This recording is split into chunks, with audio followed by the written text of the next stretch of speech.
Vous entendez? C'est le Tipeee de la cellule. Ouais. Vous voyez, ces gens-là savent encore prendre le temps d'apprécier le temps. Et vous savez pourquoi? Vous savez pourquoi? Parce qu'ils sont au chômage. Hein. Et nous, quand on rentre sur Paris, ça nous gonfle à bloc. Hein.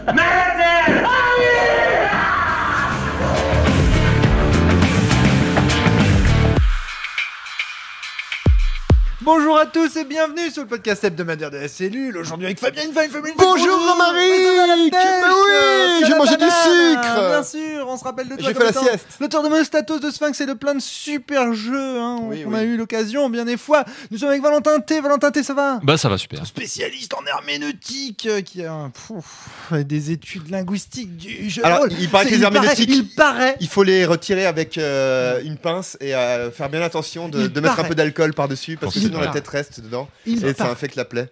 Que sur son ordinateur, il aurait des textes et puis qu'il analyserait des statistiques sur la forme des phrases et tout. Ce type est un savant fou de la linguistique. Ce qui n'est pas le cas de notre anglais national, Vivien Féasson. Hello. Ça va la pêche? Ça va. Auteur de Libreté, auteur de Perdu sous la pluie, de Méca Libreté. Pas encore, non, peut-être. De Billet d'acier. De Billet d'acier. Les Erandukio. Oui, les Erandukio. Ah, c'est vrai, hein. C'est celui auquel t'as joué. Le seul. Salaud. Avec 100% de réussite en ce qui me concerne. Ouais. Toutes les parties bonne partie bien cool. des Erandukio font partie de mes meilleures parties de mon expérience de rôliste. Et nous sommes avec Morgane Régnier. Morgane Régnier, ça va? Oui, bonjour tout le monde. Autrice de Into the Woods, de Chrysopée. Et de peut-être plein d'autres secrets. Je parlerai peut-être un jour de Chrysalis, je ne sais pas. Oula. Allez.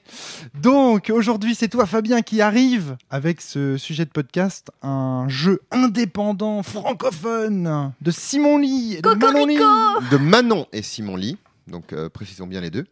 Qu'on connaît également sous le nom de Angel Dust JDR. C'est leur label. Qui avait, souvenez-vous, il y a quelques années également, écrit un jeu qui s'appelait Terre de sang, on n'avait pas testé la cellule parce que j'avais voulu le faire et puis l'occasion s'était pas présentée. Enfin bon, ce sont des choses qui arrivent. Mais on se rattrape aujourd'hui avec Damné, sous-titre La bête est éternelle. La bête est éternelle. Damné, c'est pour jouer quoi? C'est pour jouer du vampire en général ou du loup-garou en général. Donc des trucs de White Wolf en général. D'accord.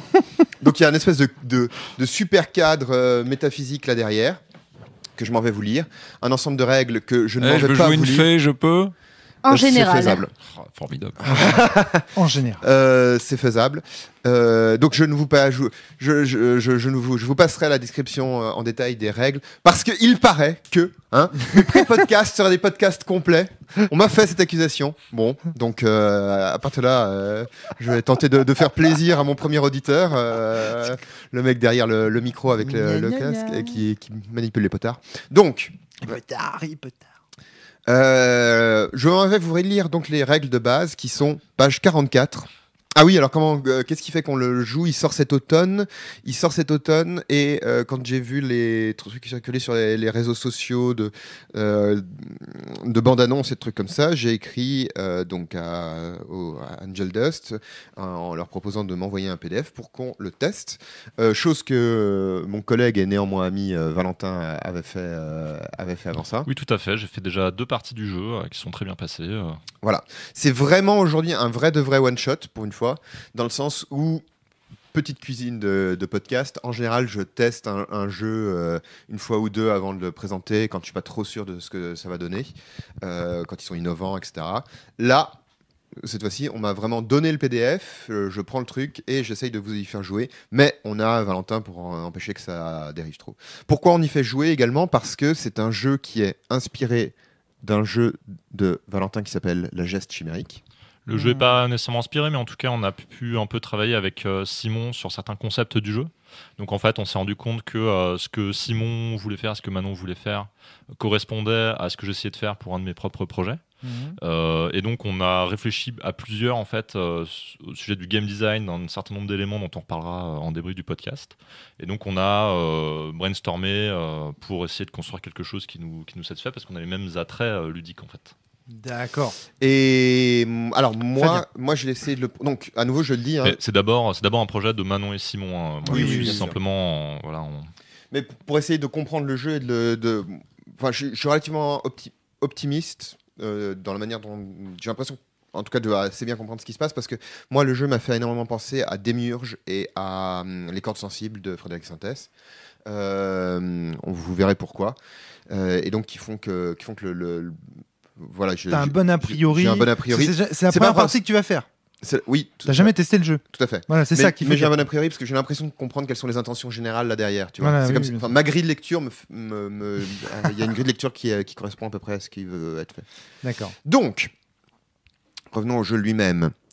Première règle, vous jouez des damnés. Okay. Les damnés, suivant la préparation, ça peut être des choses très différentes. Alors cette fois-ci, ça ne sera pas des faits. Désolé Vivien. Mais tu peux écrire des préparations dans lesquelles c'est des faits, si tu veux. Je vous parlerai de la préparation que j'ai faite quand on jouera la partie, mais ces damnés ont la particularité d'être immortels. D'accord ? Vous ne vieillissez pas, vous n'êtes pas sujet à la maladie. aux maladies, etc. Vous traversez les siècles autant que vous voulez. Cependant, les damnés peuvent quand même être sentenciés. La sentence, c'est si je vous découpe en morceaux, si je vous enfonce un pieu dans le cœur, ce genre de choses, vous tombez en poussière, vous êtes sous forme de cadavre, etc. Et pendant un temps indéfini, vous allez être en sentence. Donc l'équivalent de mort. La particularité de ça, c'est que, alors en durée indéfinie, la durée indéfinie, elle est définie en fait par les besoins du MJ, l'univers, la préparation, enfin bon, c'est variable, mais en tout cas, il y a un moment de time out, quoi. Voilà, tu vas dans ton coin et tu fais plus chier. Ensuite, chacun des damnés possède ce qu'on appelle une bête, et la bête veut assouvir ses désirs. Alors on va construire votre bête en même temps, mais les désirs de la bête peuvent être très très variés. Quand on est un vampire, par exemple, comme dans la préparation que je fais, mais en fait, la bête peut être absolument ce que tu veux. C'est-à-dire qu'elle n'est pas déterminée par ta nature de damné. D'accord ?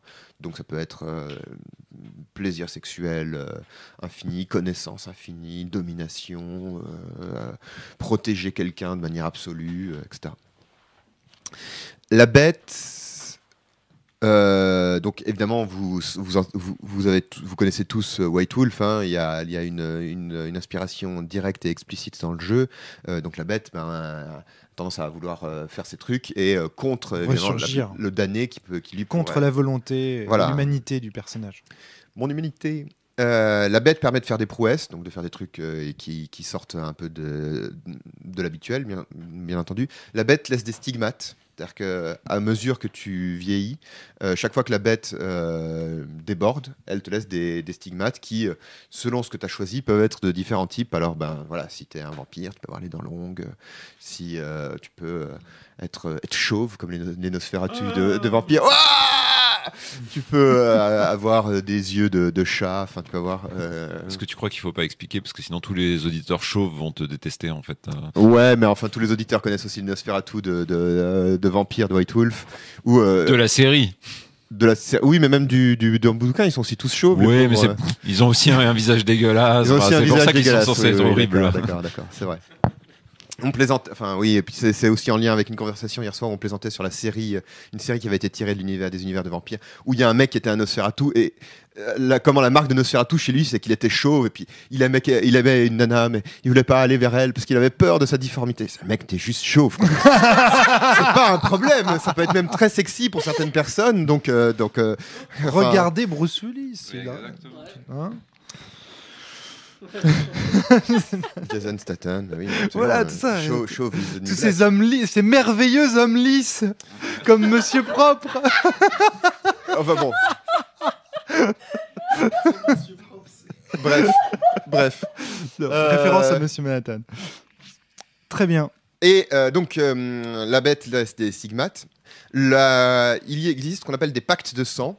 Un pacte de sang, c'est un pacte entre damnés ou entre un damné et un mortel qui permettent de contrôler la bête.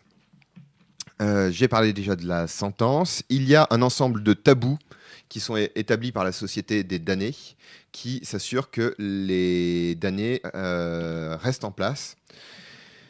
Qui ressemble là aussi, ça ressemble énormément à ce qu'on connaît chez Vampire. Ne montre pas la bête, donc évite de montrer que tu es, notamment cache tes surnaturel. ne parle pas de la bête. Donc... Cache tes stigmates, t'as dit, pardon, excuse-moi, ce que je t'ai interrompu. Non, c'est ne montre pas la bête. Et ensuite Donc, ne montre pas la bête, une des conséquences de ne montre pas la bête, c'est que tu ne montres pas tes stigmates. D'accord, ok. Mais ce n'est pas le commandement, voilà, c'est ne montre pas la bête. Ne parle pas de la bête, donc c'est même un interdit. On n'a pas le droit de dire que ça existe. Respecte les pactes de sang. Ne sentencie pas de damné. Donc tu seras assez gentil pour ne pas buter tes petits camarades. Ne tue pas ton prochain. Voilà. Ton prochain damné, parce que ton prochain mortel, tu fais ce que tu veux. Ah oui, non. Mais... Et chasse et sentencie les parias. Sachant qu'un paria, c'est un damné... Qui ne respecte pas les tabous. Voilà. Donc qui a brisé un tabou. La mascarade. Et le dernier, c'est le reste n'a pas d'importance. Tout le reste, tu fais absolument ce que tu veux. Qu'est-ce que tu racontes, Morgane, tout à l'heure? Mais tout ceci n'avait pas d'importance. Ça me fait penser à une phrase de Polaris. Tout à fait. Bon, ben voilà, allez. Eh ben c'est parti, on joue. Des questions? Ça va? Tout le monde est content? Intéressé? Allez, on joue. Il n'y a pas de mécanique en fait. On lance pas de dés. Ah oui, je veux dire, il n'y a pas de mécanique. Si, il y a des. Ah ben, tu me dis que tu veux pas que je te fasse le détail des. Il y a des mécaniques. Mais oui. Tout à l'heure.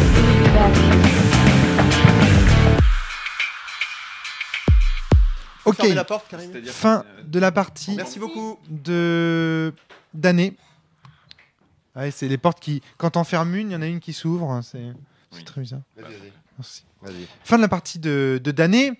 Fabien, Valentin, Morgane, Vivien. Qu'est-ce qui s'est passé au cours de cette partie? Racontez-nous tout ça.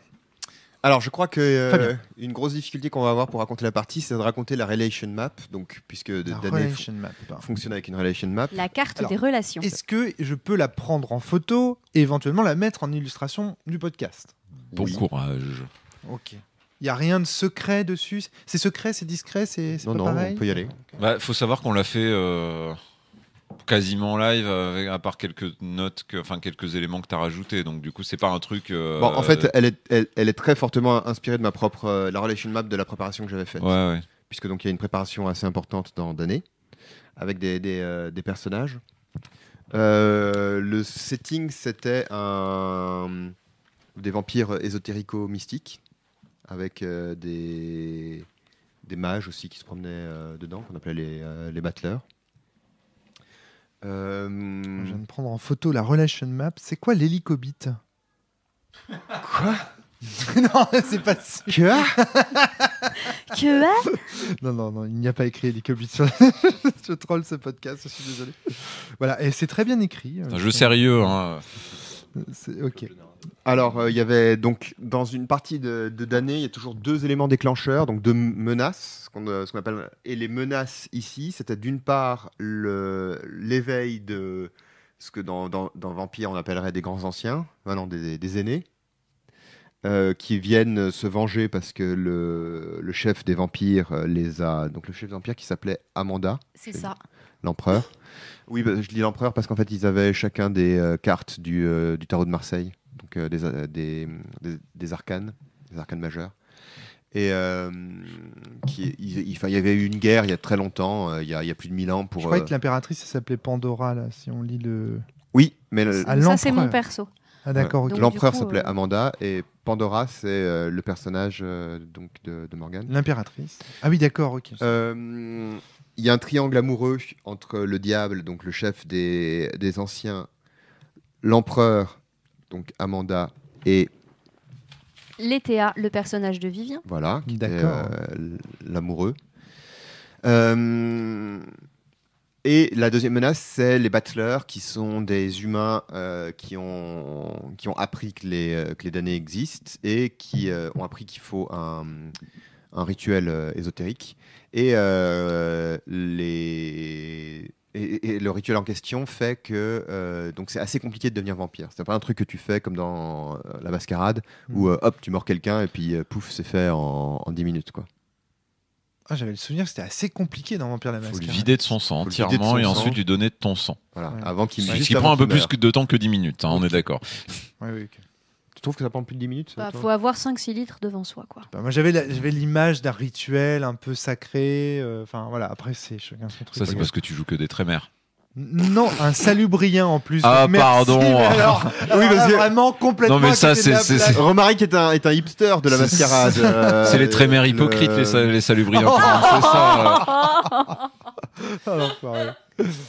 Et donc, qui eux donc étaient des mortels, mais qui voulaient devenir vampires. Et là aussi, il y avait un triangle, alors pas amoureux, mais entre un père, donc l'ermite, qui est le gardien de la bibliothèque, et un vampire qui est responsable de la création des vampires et qui a tout le savoir.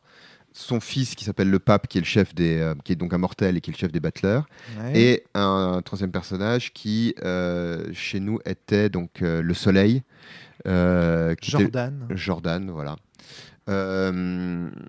Et donc évidemment, le pape était fâché contre son père, l'ermite, d'avoir transformé son frère en vampire, alors que lui le désirait tellement. Donc ce qui se passe, c'est que dans une préparation au départ, on crée les personnages, on crée les bêtes, plus exactement des joueurs, à partir d'une offrande. Le MJ fait des offrandes. Et ensuite, on incorpore les personnages de chacun à la préparation. Donc là, on a eu un espèce d'aller-retour. Mais enfin, c'est surtout moi qui vous disais, ah ben tiens, ce serait bien si, genre, t'avais un frère et puis il lui avait ça. Ce serait bien si la personne qui t'a créé, c'est telle personne et tout. Je n'ai pas tout à fait respecté ma préparation pour un truc, juste parce que je me suis planté. Lex, la justice, donc la créatrice le créateur et amant du personnage de Morgane, de Pandora. De l'impératrice Pandora. En fait, il devait tenter de protéger. Alors, c'est le personnage qui voulait tout détruire, le personnage de nihiliste, qui était le bras droit de l'empereur, d'Amanda, mais qui voulait tout détruire, qui était le traître absolu, sauf une personne qui était en principe le personnage de Morgane. Et comme vous l'avez vu, je me suis un peu mélangé les pinceaux dans ma préparation. D'accord. Finalement, c'est le personnage de Valentin, donc Jordan, que j'ai protégé, mais c'est parce que je me suis. Ok, parce que Ah ouais, parce que c'était une de ces trahisons. Ouais, et puis moi C'était- j'avoue que en termes de je drama, comprenais pas c'était trop ce qui se énorme, passait, quoi. C'était ouf. Bon, on en reparlera. Ouais. Alors, Fabien. et qu'est-ce qui s'est Moi non passé après? Ouais, l'histoire était un peu embrouillée, mais on peut en tirer, on pourrait la démêler, quoi. On sent une Je histoire. peux m'essayer, hein, si tu veux. Est-ce qu'il faut raconter on peut raconter toute la fiction, on nous reproche tellement. Non, mais faut le faire vite. Vous quoi. voulez Je peux te le faire. Non, mais mais ça je risque peux, d'être chiant, non, je quoi, peux c'est te le comme faire. raconter Je peux te son le rêve. faire très vite. Ouais, fais-le En vite. fait, il y avait pour l'axe des battleurs, il y avait un personnage qui était important pour deux d'entre nous, qui s'appelait Raphaël, qui a été enlevé. Donc il y avait tout un enjeu qui consistait à retrouver Raphaël et ensuite qui était vampire, hein, et le mettre la mettre à l'abri. Du coup, retrouver Raphaël signifiait négocier avec les battleurs qui souhaitaient approcher les vampires pour obtenir du pouvoir. Donc ensuite, la deuxième négociation, ça a été de faire rencontrer ces battleurs qui a priori étaient des ennemis et d'arriver à gérer tout ça.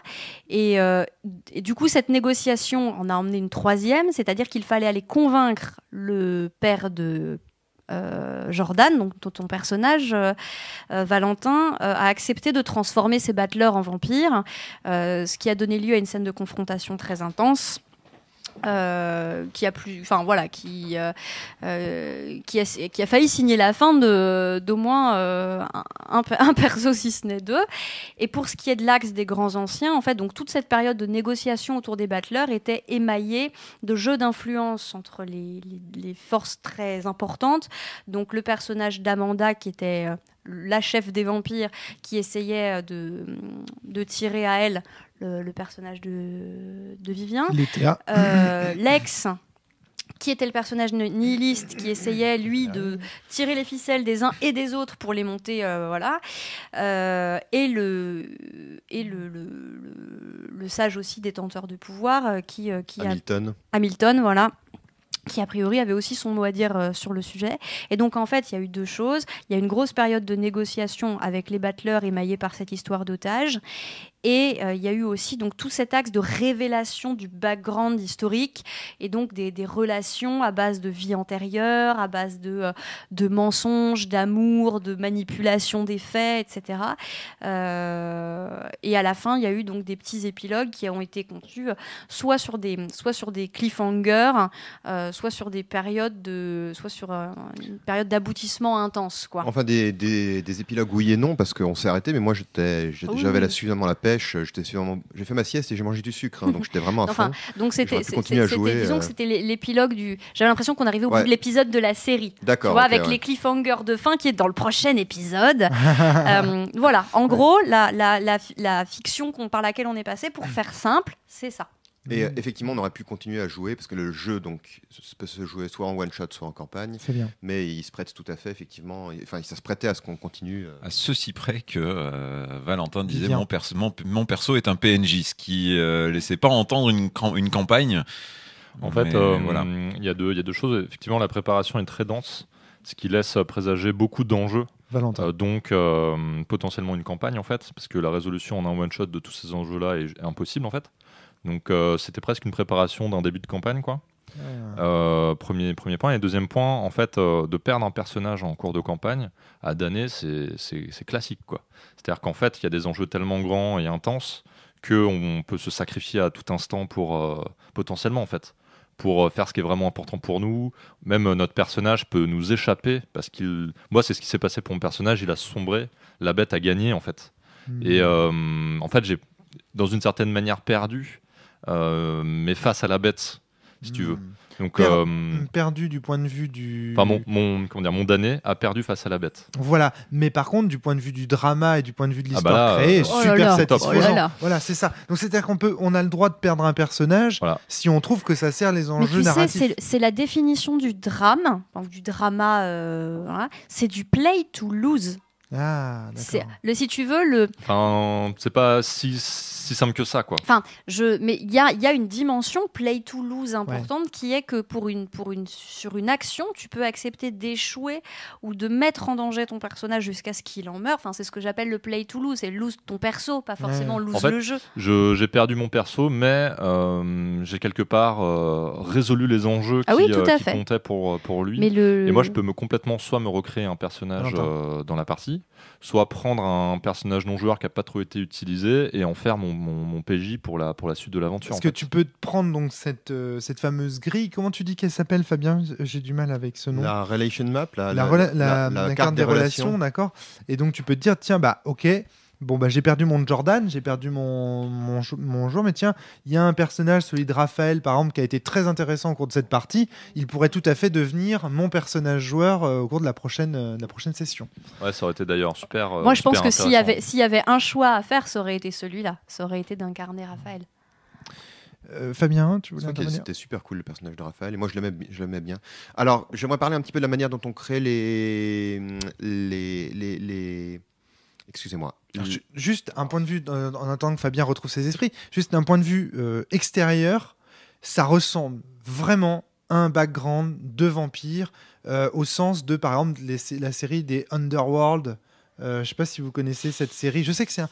Ouais, mais non, mais si, en fait. Le 1, il était bien. Il était surprenant, ça faisait partie de ces films qui, quand tu le découvrais en DVD, non mais à l'époque, il n'était pas bien, mais je vois ce que tu veux dire. Je suis assez d'accord. Il y a des méchants, des gros méchants qui déboulent, des histoires d'amour. On sortait d'Entretien avec un vampire, voilà, on est d'accord. Non, on sortait de La Reine des damnés, je crois plutôt. Non mais ce que je veux dire, c'est qu'on sort, oui, non mais pas en termes de, c'est-à-dire que l'imagerie vampirique très Entretien avec un vampire chez beaucoup de gens. L'avantage d'Underworld, c'est qu'il lui donnait un autre. Là, c'est un peu des deux. Il y a le côté entretien avec un vampire avec des relations d'amour compliquées. C'était presque du Vampire la Mascarade. Mais c'est du Vampire la Mascarade. Il y avait plus d'action dans Underworld que de chose. J'avais trouvé ça agréable d'avoir des espèces de twists finaux, des enjeux relationnels entre les personnages. Non mais c'est du White Wolf, ça peut pas être. En tout cas, j'avais trouvé, et quand je regarde le setting de votre partie, je trouve que ça ressemble à ça.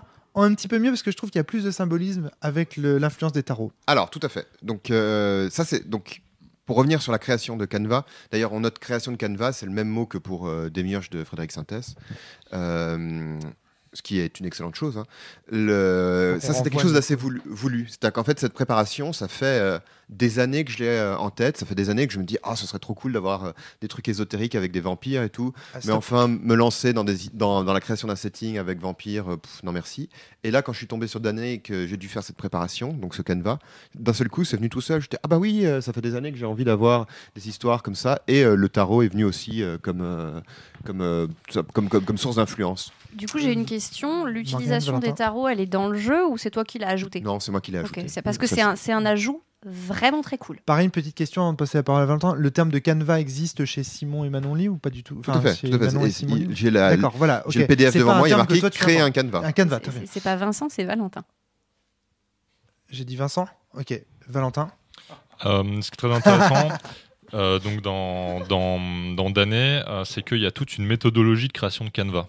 C'est-à-dire que le jeu ne te laisse pas du tout seul. Et je pense qu'une des majorités de ce qui peut être permis par le jeu, une des majorités des choses intéressantes qui sont permises par le jeu, c'est de créer un canevas et cette relation map qui va constituer tous les enjeux. Donc ça, c'est la première chose, c'est-à-dire que la création de canevas n'est pas du tout laissée au hasard. Elle est réglée en termes de méthodologie de création de canevas, quoi. Donc, contrairement à Démiurge qui met au centre une question philosophique qui va se faire positionner les joueurs, là, ce qu'on met au cœur, ce sont des relations interpersonnelles. En fait, c'est les enjeux liés aux relations interpersonnelles qui sont au cœur de la création du canevas. Et c'est là-dedans qu'ont évolué les personnages des joueurs, en fait. D'accord, et c'est vrai qu'un truc très cool, Fabien. Un truc vraiment très chouette, c'est que qui est au cœur de Damnés, en fait, c'est l'idée de dire on va pouvoir créer une préparation avec les damnés qu'on veut. Et donc, si Vampire t'as jamais plu, ou s'il y a des trucs que tu veux modifier, ou si tu as envie d'explorer un truc de Vampire, tu peux tout à fait. Vivien suggérait les faits au début. Je pense que c'est tout à fait possible. Valentin. Tout à fait. Il y a un élément que moi j'aime beaucoup avec ce type de création-là, c'est que il y a une appropriation par le meneur et les joueurs qui est totalement rendue possible. C'est-à-dire qu'en fait, on a des règles de création de relations dans la chaîne map et d'enjeux. Mais tu vois, typiquement, tu avais cette idée de vampire ésotérique, tu avais cette idée de tarot. En fait, le jeu est suffisamment plastique pour permettre aux MJ et aux joueurs de totalement s'approprier une esthétique, celle qu'ils veulent en fait. On peut créer vraiment tout ce qui peut nous inspirer. Le jeu permet de le soutenir en fait. Et tous autour de la table ? C'est-à-dire que chacun peut venir avec un peu son élément esthétique à lui ? Alors ça dépend. Il est plastique à ce point-là ? Alors, il est plastique à ce point. Modulo la densité de la préparation du meneur. Là, par exemple, Fabien est arrivé avec une préparation qui était très très dense, ce qui a laissé un peu moins de place aux joueurs. Mais ça aussi, c'est laissé libre par le jeu. C'est-à-dire qu'en fait, plus le meneur arrive avec du matériel, moins les joueurs vont avoir à importer de matériel. Et en fait, c'est un curseur qui est totalement réglable. C'est-à-dire que si on veut plus ou moins co-créer l'esthétique et les enjeux fictionnels, le meneur arrive avec une préparation plus light. Comme celles qui sont dans le bouquin. Voilà, celles qui sont dans le bouquin sont plus light, ce qui permet par exemple d'insuffler beaucoup d'esthétique avec la création de personnages de la part des joueurs, ou alors de faire une campagne qui ressemble plus à quelque chose de traditionnel, qui permet au meneur de mettre plein de choses qu'il a, par exemple glané en jouant à Vampire ou à d'autres itérations de ce genre de jeu, quoi. Je mettrai d'ailleurs ma création donc, qui s'appelle Arcane 20 Jugement sur mon site alcyon-jdr.com, comme ça les gens pourront aller chercher. J'ai créé il n'y a pas longtemps une page spécialement dédiée au matériel que j'écris. Ça va être une page conséquente. Non, il n'y a pas grand-chose en fait. Ah bon, je pensais. Il y a tous mes trucs d'innommables, un peu pour ça. T'as créé des trucs quand même. Et puis. Ok. Attends, alors, juste un petit point sur vos personnages, parce que là, vous les avez présentés dans les relations qu'ils entretiennent entre eux, avec l'image de la relation map, ce sera assez clair pour nos auditeurs. J'aimerais bien quand même que vous nous parliez un petit peu de leur psychologie. Est-ce que vous y aviez pensé avant ? Est-ce que vous pouvez nous présenter vos personnages un petit peu rapidement avant ? Excuse-moi, Rome. Est-ce que tu me permets d'aller encore rapidement jusqu'au bout de la création de Canva ? Donc, Ah, excuse-moi, ok, je croyais que tu avais fini. Non. Donc, on crée un univers, des menaces et des éléments déclencheurs. Donc ça, on en a parlé. Ok. Des figurants, donc les personnages centraux qui sont définis notamment par un désir. Et donc là, j'ai créé les triangles dont je parlais tout à l'heure. Et surtout, il y a un truc très chouette. Le jeu te propose de créer des silhouettes. Il te dit, si t'as pas trop d'idées pour créer des personnages, si t'as des idées pour créer des personnages, mais que tu peux pas les amener jusqu'à en faire des figurants, et ben tu peux créer des silhouettes. Et par exemple, moi j'ai créé plein de silhouettes à partir des cartes du tarot. Donc comme Raphaël. Et Raphaël, c'est devenu un protagoniste à part entière. Talia, la carte 13, qui était l'exécutrice des basses œuvres de Amanda, donc de l'empereur. C'était une silhouette. Ouais. Et il y en avait plein d'autres comme ça. Il y en a d'autres que j'ai pas sortis. Talia. Par exemple, il y a le monde. On a parlé du monde, le mystique reclus. Donc j'en ai sorti quelques-uns. Et donc oui. Et pour répondre complètement à ta question, Romaric, Oui. il y a des éléments qui peuvent être fixes ou des éléments mouvants. Donc fixe, c'est ce que le meneur dit. Voilà, ça c'est ce que je veux.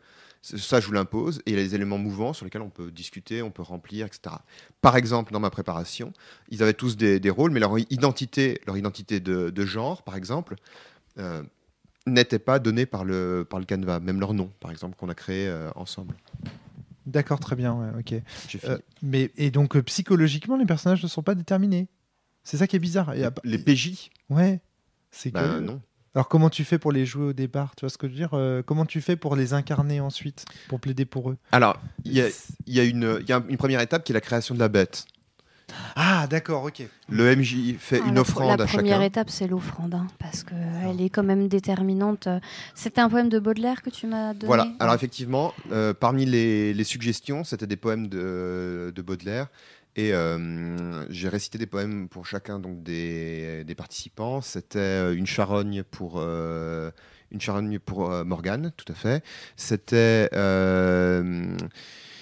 balcon, non pas harmonie du soir, enfin celui sur les balcons pour Vivien. J'ai eu un trou de mémoire malheureusement. J'aurais voulu réciter La beauté, mais j'ai eu un trou de mémoire. Et donc ça, c'est des poèmes des Fleurs du Mal.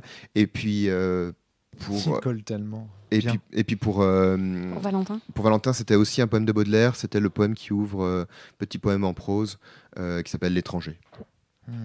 On rappelle que Baudelaire, hein, c'est un poète romantique qui écrit justement sur la tension entre l'ange et le démon. Et donc, ses poèmes sont souvent empreints d'Eros, de Thanatos.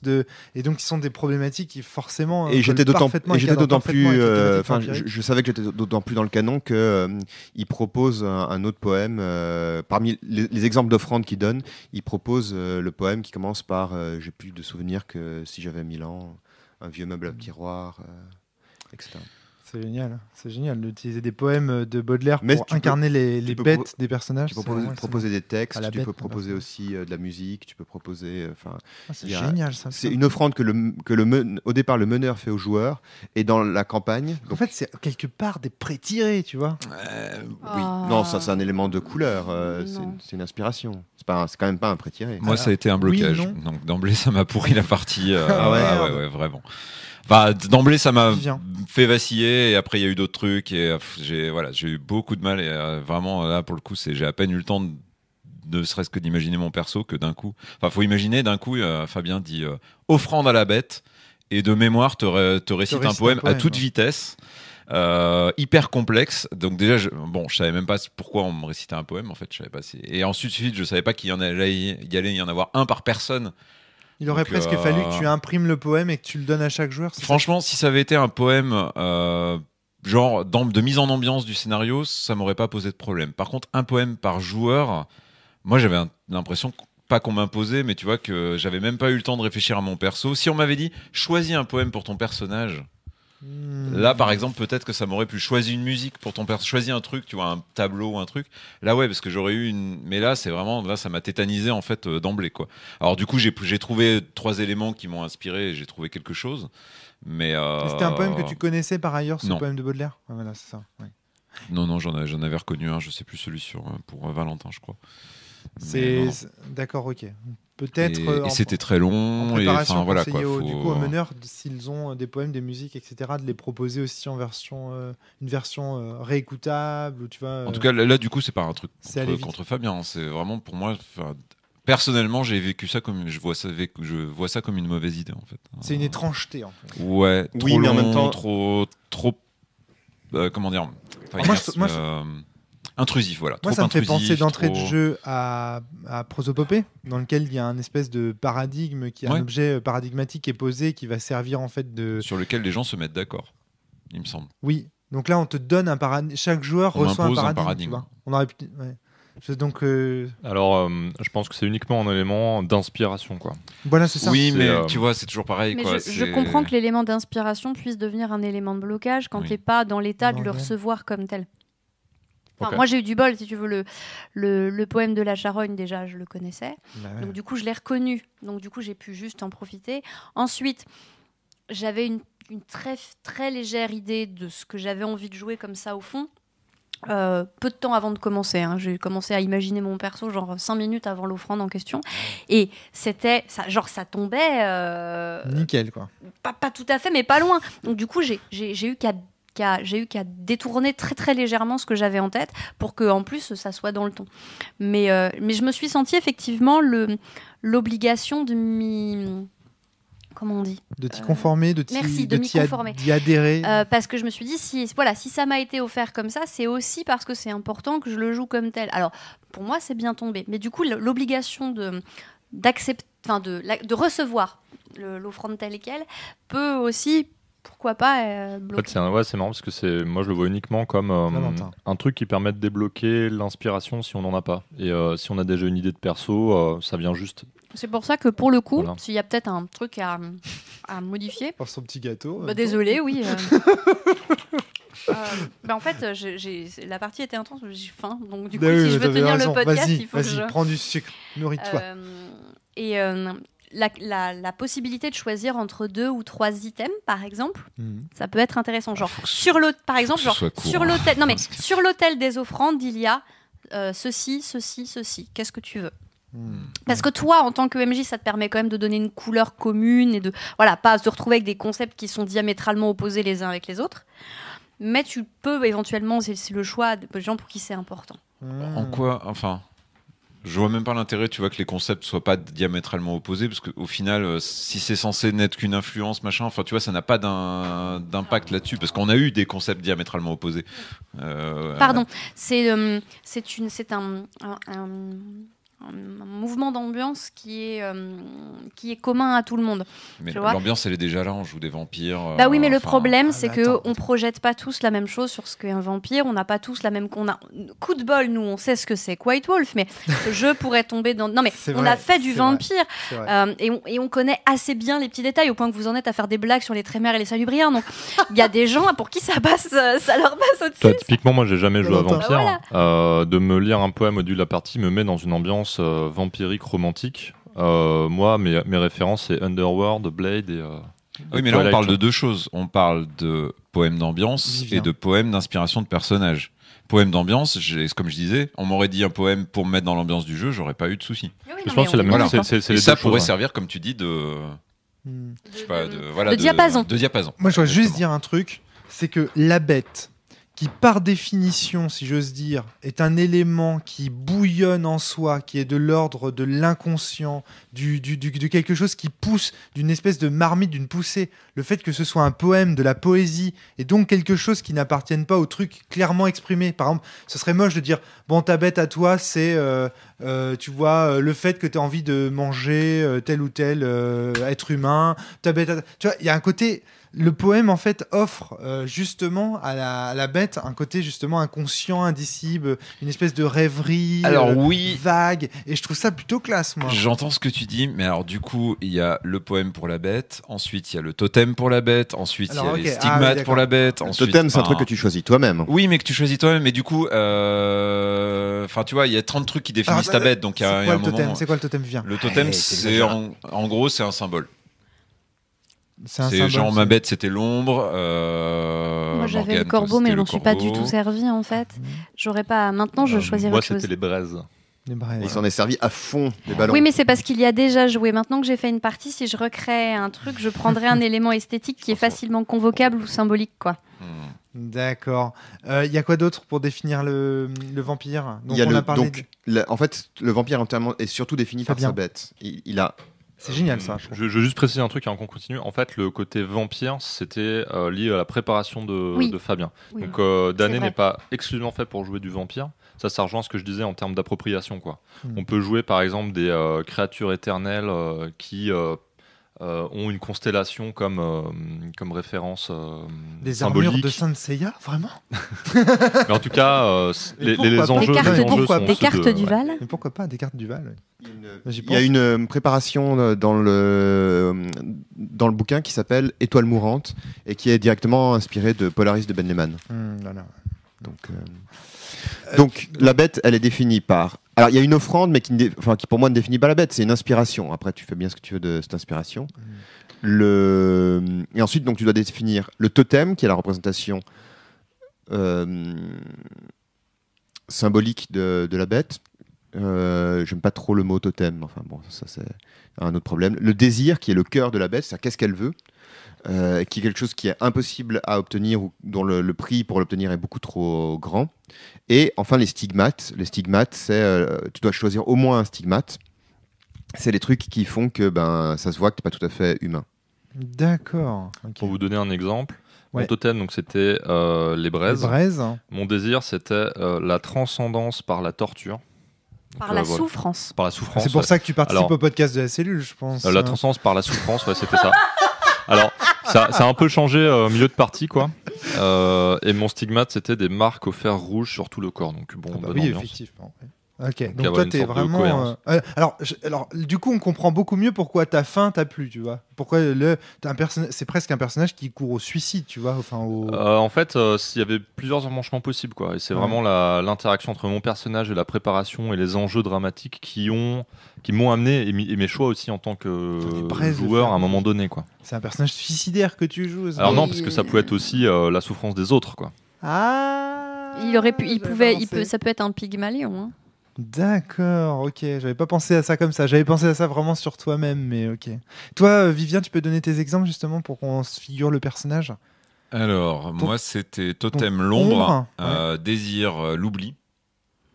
Ah, donc ton personnage a envie de se faire oublier. Et ça a tellement bien marché en vrai par rapport à la fiction. Et comme stigmate, pas d'empreinte digitale pour l'instant. Premier stigmate. Ça va, ça c'est tranquille. Normalement, tu peux atteindre 5 stigmates, je crois, c'est ça? Non, c'est les stigmates, c'est des trucs permanents. Tu peux en avoir autant que tu veux. D'accord, donc quand c'est un stigmate, tu vois, tu peux commencer. C'est les marques de la bête. Les marques de la bête, c'est l'emprise qu'a la bête sur toi pendant la partie de manière plus ou moins forte, qui peut augmenter ou qui peut baisser selon les situations. Dans les films, tu as ça aussi en fonction de ta nature élémentaire. De tes cas éléments, excusez-moi, tu as des stigmates, enfin, je sais plus, c'est pas des stigmates, c'est comment ça s'appelle Je sais plus, des métamorphoses, des aspects du métamorphe, voilà, qui apparaissent. Donc, par exemple, moi, j'étais feu et je sais plus quoi, et du coup, j'avais des yeux globuleux comme une salamandre. Ou, tu vois, j'ai des espèces d'effets comme ça. Et ça me fait penser à ça. En plus, tu vois, ça a du sens parce que c'est pas s'il a pas d'empreinte digitale et qu'il veut se faire et que l'oubli fait partie de voilà. Morgane, toi, de ton totem. Moi, mon totem, c'était le corbeau. C'est un totem que j'avais choisi par rapport au poème de Baudelaire. Charogne, corbeau. Oui, le désir de ma bête, c'était la vengeance. Et en stigmate, mon personnage avait des yeux rouges. Ouais, voilà, donc on voit bien. Moi, je trouve que ça parle quand même. Moi, je trouve que ça fait des personnages cohérents, en tout cas. Enfin, j'ai pas dit que c'était mauvais, je disais juste que c'est plus concret que le poème. Donc après, est-ce que le poème, tu parlais vraiment de la bête. Du coup, si l'intérêt du poème, c'est de faire de la bête quelque chose d'assez de ce point de vue-là et complexe, tu vois. Après, derrière, il y a ces trucs-là qui viennent la figer, du coup. Je vais quand même te prendre au mot, Vivien. Moi, je le dis sans j'ai pas de problème par rapport à ça. À dire que je t'ai peut-être imposé un poème en te le récitant comme ça, qui était too much à ce moment-là. Je pense pas que ce soit un problème du jeu, c'était plus un problème de l'itération, tu vois, du fait que je te l'ai présenté comme ça. C'est-à-dire que sans doute que si je t'avais donné un poème en te disant bah tiens, inspire-toi comme ça, ou si je t'avais donné quelque chose de plus en papier, tu vois. Peut-être. Après un peu moins pour me la péter, pour dire les choses clairement. Ouais, Arrête de te la péter. J'admets que quelqu'un qui récite à voix haute. J'admets que quelqu'un qui récite à voix haute des poèmes qu'il a appris par cœur, un petit côté comme ça, effectivement. Donc c'est plutôt moi qui étais en cause plutôt que le peut-être. Et j'ai pas de problème à peut-être que du coup ça fait un peu moins personne qui est un petit peu là pour aider quelqu'un et plutôt quelqu'un qui est là pour. Plains-toi Vivien, connaissant Fabien, il aurait pu te chanter du Brassens. Hein. Alors. C'est très bien Brassens. Au moins j'aurais compris les références. Sur ce point précis, je vous offre une alternative possible. Je pense que ce qui a provoqué en partie le souci autour de ces histoires de poèmes, c'est l'effet de surprise. Oui aussi. Parce que je pense que si Fabien t'avait dit maintenant pour les offrandes à la bête, je vais vous réciter à chacun un poème dont vous allez pouvoir vous servir. Déjà, tu vois, ça aurait peut-être désamorcé le fait que ça te tombe dessus. Peut-être, mais après on saura jamais parce que le truc s'est passé comme ça. Peut-être que simplement ça n'est ni toi, ni le poème, ni Fabien, c'est juste la combinaison de l'effet de surprise. À mon avis, c'est pas le jeu qui est en cause. En tout cas, moi je trouve c'est une très bonne idée d'utiliser un poème. À mon avis, je préférais pouvoir avoir la main sur le poème. Ouais, pour avoir fait plusieurs parties, donc quand il y a des offrandes comme ça, peut-être que tu l'as pas fait toi Fabien, ça m'est pas venu à l'esprit parce que moi je savais ce qu'il en était. Ce sont vraiment des éléments d'inspiration présentés comme tels. Vous les prenez pas. C'est vraiment pour féconder l'imaginaire si jamais ça vous sert. Moi, c'est comme ça qu'on l'avait joué. Et en général, ça débloque tout de suite, de manière symbolique, une inspiration, ou très vite en tout cas. Donc je pense que ça gagnerait à être simplement précisé de façon systématique. À mon avis, j'aime bien ton expression de fertiliser l'imagination. Ou juste une proposition, c'est ça, sauf si Romaric, tu... En tout cas, non, vas-y. Juste une proposition, par exemple, la personne, enfin, si quelqu'un, tu fais 3 poèmes, tu les mets sur la table, voilà, vous y jetez un œil, s'il y en a un qui vous intéresse, vous l'appropriez. Au moins, tu as un choix entre 3 poèmes, ça prend pas, peut-être que ça pourrait. Je pense qu'en tout cas, qu'on voit bien les personnages se créer. On a une bonne idée de leur relation grâce à la relation map. Maintenant, quelles sont les scènes qui vous ont marqué? Pourquoi? On va faire un tour de table. Fabien, quelles sont les scènes? Alors déjà, est-ce que ça ressemblait à une partie prototypique d'année pour toi? J'en sais rien, c'était ma première partie. Imaginez, peut-être que tu l'avais imaginé. Valentin doit pouvoir répondre à cette question. Peut-être que tu avais imaginé. Valentin, est-ce que ça ressemblait à une partie d'année? Ça ressemblait beaucoup aux autres parties que j'ai pu faire, modulo le fait que la partie était beaucoup plus dense en termes de préparation. Donc en fait, il y avait beaucoup d'éléments qui étaient amenés par Fabien, ce qui n'est pas un problème en fait, ce qui est un mode de jeu possible. Mais dans le déroulé de la partie, c'était très proche de ce que peut permettre de faire d'année selon moi. Très bien. Non, mais moi, ça m'a beaucoup rappelé Monostatos. Oh, merci beaucoup. C'est parce que en même temps. Mais pourquoi donc pas à voir comment. Mais dis-moi. Ça m'a rappelé Monostatos pour le côté très très prégnant du cadre autour. C'est-à-dire cette sensation d'évoluer vraiment dans un cadre. Voilà, c'est ça. C'est-à-dire que l'architecture est très dense autour de l'action des personnages. Donc moi, ça m'a rappelé un peu Monostatos pour ça. Ah oui, tu veux dire l'architecture narrative. L'architecture narrative, ouais. Pas l'architecture de la société, mais... Pardon, l'architecture narrative est très élaborée autour des personnages, même si le loisir est à eux de l'explorer ou non. Tu vois ce que je veux dire ? On n'est pas dans un jeu de rôle traditionnel au sens de il y a un scénar, etc. Mais il y a le canevas est très prégnant. Il est assez rigide, pas dans le sens négatif. Oui. Il est rigide dans le sens, il n'est pas très élastique. Bien sûr. Voilà. Quelles ont été vos scènes préférées et pourquoi? Comment en termes de mécanique ces scènes ont-elles été amenées? Qu'est-ce qui fait selon vous le cœur, le vide fertile de ce jeu de d'année? Qu'est-ce qui s'est passé au cours de cette partie qui veut commencer? Ils se battent pour le micro, j'ai l'impression. Allez, je vais me lancer. Fabien, puis Valentin. Moi, je dois dire que la partie a commencé assez lentement. C'est-à-dire que en pensant à des jeux comme la geste chimérique, par exemple, ou Démiurge. C'est quoi la geste chimérique? C'est un jeu de Valentin. Valentin, ce Valentin-là Notre Valentin. Notre nous, Valentin. Notre Valentin. Comment tu te l'appropries? Non, mais il s'appartient à lui-même, donc son Valentin. Ce Valentin, en tout cas. Dans lequel on joue des chevaliers avec une préparation, et puis ils peuvent se faire, comme nos vampires, des serments.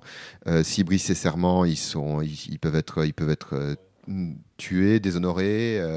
Enfin, les serments, c'est contraignant. Voilà, il y a des serments contraignants parce qu'il y a une structure sociale autour qui fait que... Et c'est vrai que ça a commencé plutôt lentement, à tel point que je me suis demandé au début si j'avais pas fait une erreur en disant, parce que j'ai commencé en disant à Morgane, ben, tu vois, ton associée Tempérance, elle est pas là. Alors que vous aviez un super concert avec du punk allemand qui était organisé, elle aurait dû être là, et ben elle est pas là. Puis donc, elle fait le tour, un peu jeu de rôle tradit. Ah, ben, je vais voir chez elle n'est pas là. Ah, je vais voir la concierge. La concierge me dit. Puis, c'est parce que c'est un peu comme ça que j'avais la sensation qu'il fallait faire. Tu vois, je savais pas dans quelle mesure je pouvais faire des ellipses, dans quelle mesure.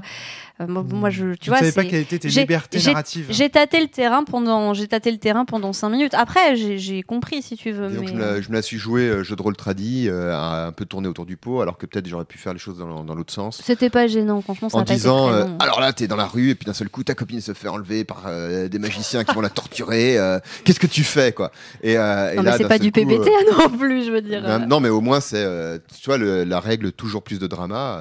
Voilà, tu peux commencer tout de suite comme ça. Je pense que c'est un point qui serait pas mal de travailler, peut-être pas tout de suite du coup, mais tout à l'heure, cette histoire justement du partage de responsabilité qui est un des éléments qui m'a posé question en fait. Donc justement, puisque vous en parlez.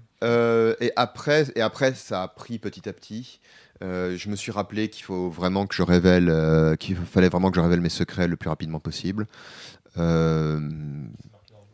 C'est marqué dans le jeu. C'est pas marqué. Non, mais parce que Valentin demande si c'est parce que marqué. le drame, c'est pas la surprise, c'est les conséquences de la surprise. Donc en fait, maintenir la surprise sous chape pendant très longtemps n'est pas le cœur du drame. Le drame, c'est boum, information. Qu'est-ce que tu vas faire maintenant? Et c'est à cette partie-là qu'il faut laisser du temps. Voilà. Est-ce que j'ai une scène préférée? Pas spécialement. Évidemment, j'étais content de la scène qui a débouché sur un incendie et puis sur la fin du monde, parce que c'était quand même assez sympa. On a fait le festival du Burning Man. Attendez, parce que là vous me parlez d'incendie qui débouche sur la fin du monde et vous me disiez campagne, tout ça. Comment c'est possible si c'est la fin? En fait, il y a eu donc plusieurs scènes, notamment une scène dont les enjeux se sont construits tout au cours de la partie. Dans laquelle on demandait à donc Hamilton, ce sage dans sa bibliothèque, de transformer des gens en vampires. Valentin. Et le personnage de Morgane, à un moment donné, s'est attaqué à mon frère de mon personnage. Et moi, j'ai eu un choix à un moment donné de m'interposer ou pas. Et donc là, tout est parti à volo. Puisque je me suis interposé, on a tout cramé et ça a débouché sur beaucoup de il a de tout problèmes. cramé. J'ai tout cramé. Ouais. Et donc c'est cette scène, c'est de cette scène dont parlait Fabien. Et pour moi, c'était une scène extrêmement intense parce que j'étais au milieu de beaucoup d'enjeux différents et complexes. Et il fallait que je fasse des choix rapides. Presque cornélien. Ouais, c'était complètement impossible. cornélien. Donc pour moi, c'était très jeu moral à ce moment-là, quoi. D'accord. Ouais. Moi, très c'était la scène, narrativiste, la scène la plus intense pour moi à ce moment-là, mais d'autres scènes étaient assez tendues par ailleurs. Pour moi, c'est la scène que je retiens le plus de la partie. Et après, mon personnage a fait le choix de se perdre dans les flammes. Et, alors, qu'est-ce qui a fait qu'à ce moment-là, dans la mécanique du jeu, tu étais comme ça confronté à des choix cornéliens? Et ben en fait, il faudrait disséquer tout le cœur du jeu. Ouais, en fait, c'est l'interaction entre beaucoup d'éléments. Donc, tu as déjà le canevas avec les enjeux dramatiques qui sont induits par ça. Essentiellement les jeux de pouvoir entre les grandes figures. Les jeux de pouvoir. La création de personnages qui a fait que les personnages des joueurs se lient avec les figurants. Donc par exemple, du coup j'avais un frère et un père et ce genre de choses qui faisaient partie du canevas, donc ça mettait en balance plein d'enjeux relationnels. Plus, mais c'est mon père. Voilà. Plus la création de personnages. Donc moi qui avais comme totem les braises et la transcendance par la souffrance, j'avais cette possibilité offerte narrativement de brûler cette bibliothèque potentiellement, tu vois. Des livres ça brûle, les braises. Voilà, c'est ça. Plus cette appétence pour la souffrance qui était le cœur un peu de mon personnage, plus les pactes de sang dont on n'a pas parlé encore. C'est-à-dire qu'en fait là, moi j'avais fait un pacte de sang à Amanda qui était l'empereur, de permettre la création de ces 5 vampires dont faisait partie mon frère. Donc tout ça à la fois crée plus les interactions avec les autres personnages. Les tabous ont joué un petit peu. Sur la fin, Oui. un peu. Les tabous ont joué, oui, tout à fait. Plus ma relation avec le personnage de Morgane, on s'était entraîné tout au long de la partie. Et là, le personnage de Morgane avait tout intérêt à zigouiller mon frère, quelque part. Elle y était contrainte, même. Hein, Ouais, elle était même contrainte par les packs de sang.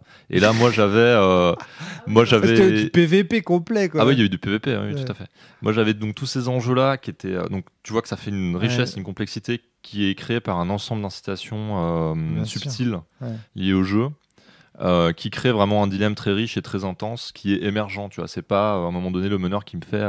Bon, Et bah là, maintenant, ouais. choisis entre ton frère et ta collègue. Non. C'est vraiment émergent parce que toutes les règles du jeu mènent à ça de manière subtile, quoi.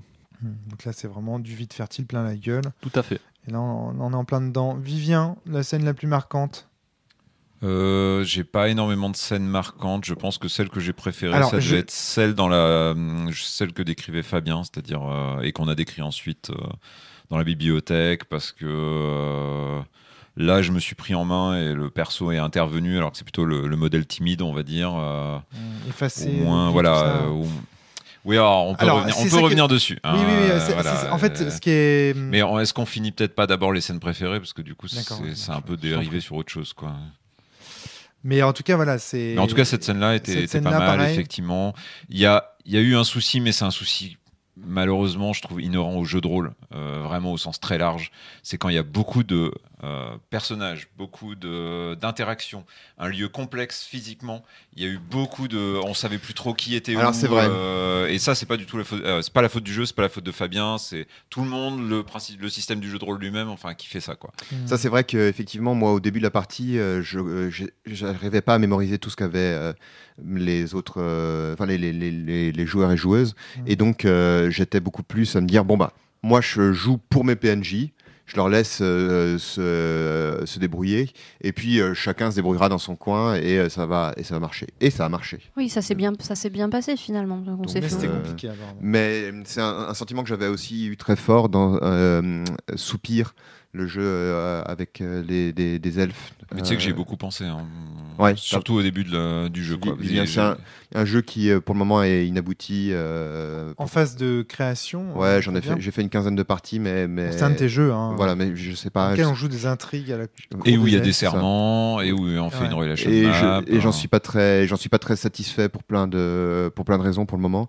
Donc, mais ça, c'est un sentiment que j'avais aussi avec les relation maps, avec les serments et les trucs comme ça, c'est que rapidement tu atteins comment on appelle ça, la saturation mentale, quoi. C'est-à-dire que ton cerveau ne peut pas Surcharge cognitive. même avec beaucoup de sucre et une sieste, ne peut pas gérer toutes les informations qui sont là. Ça.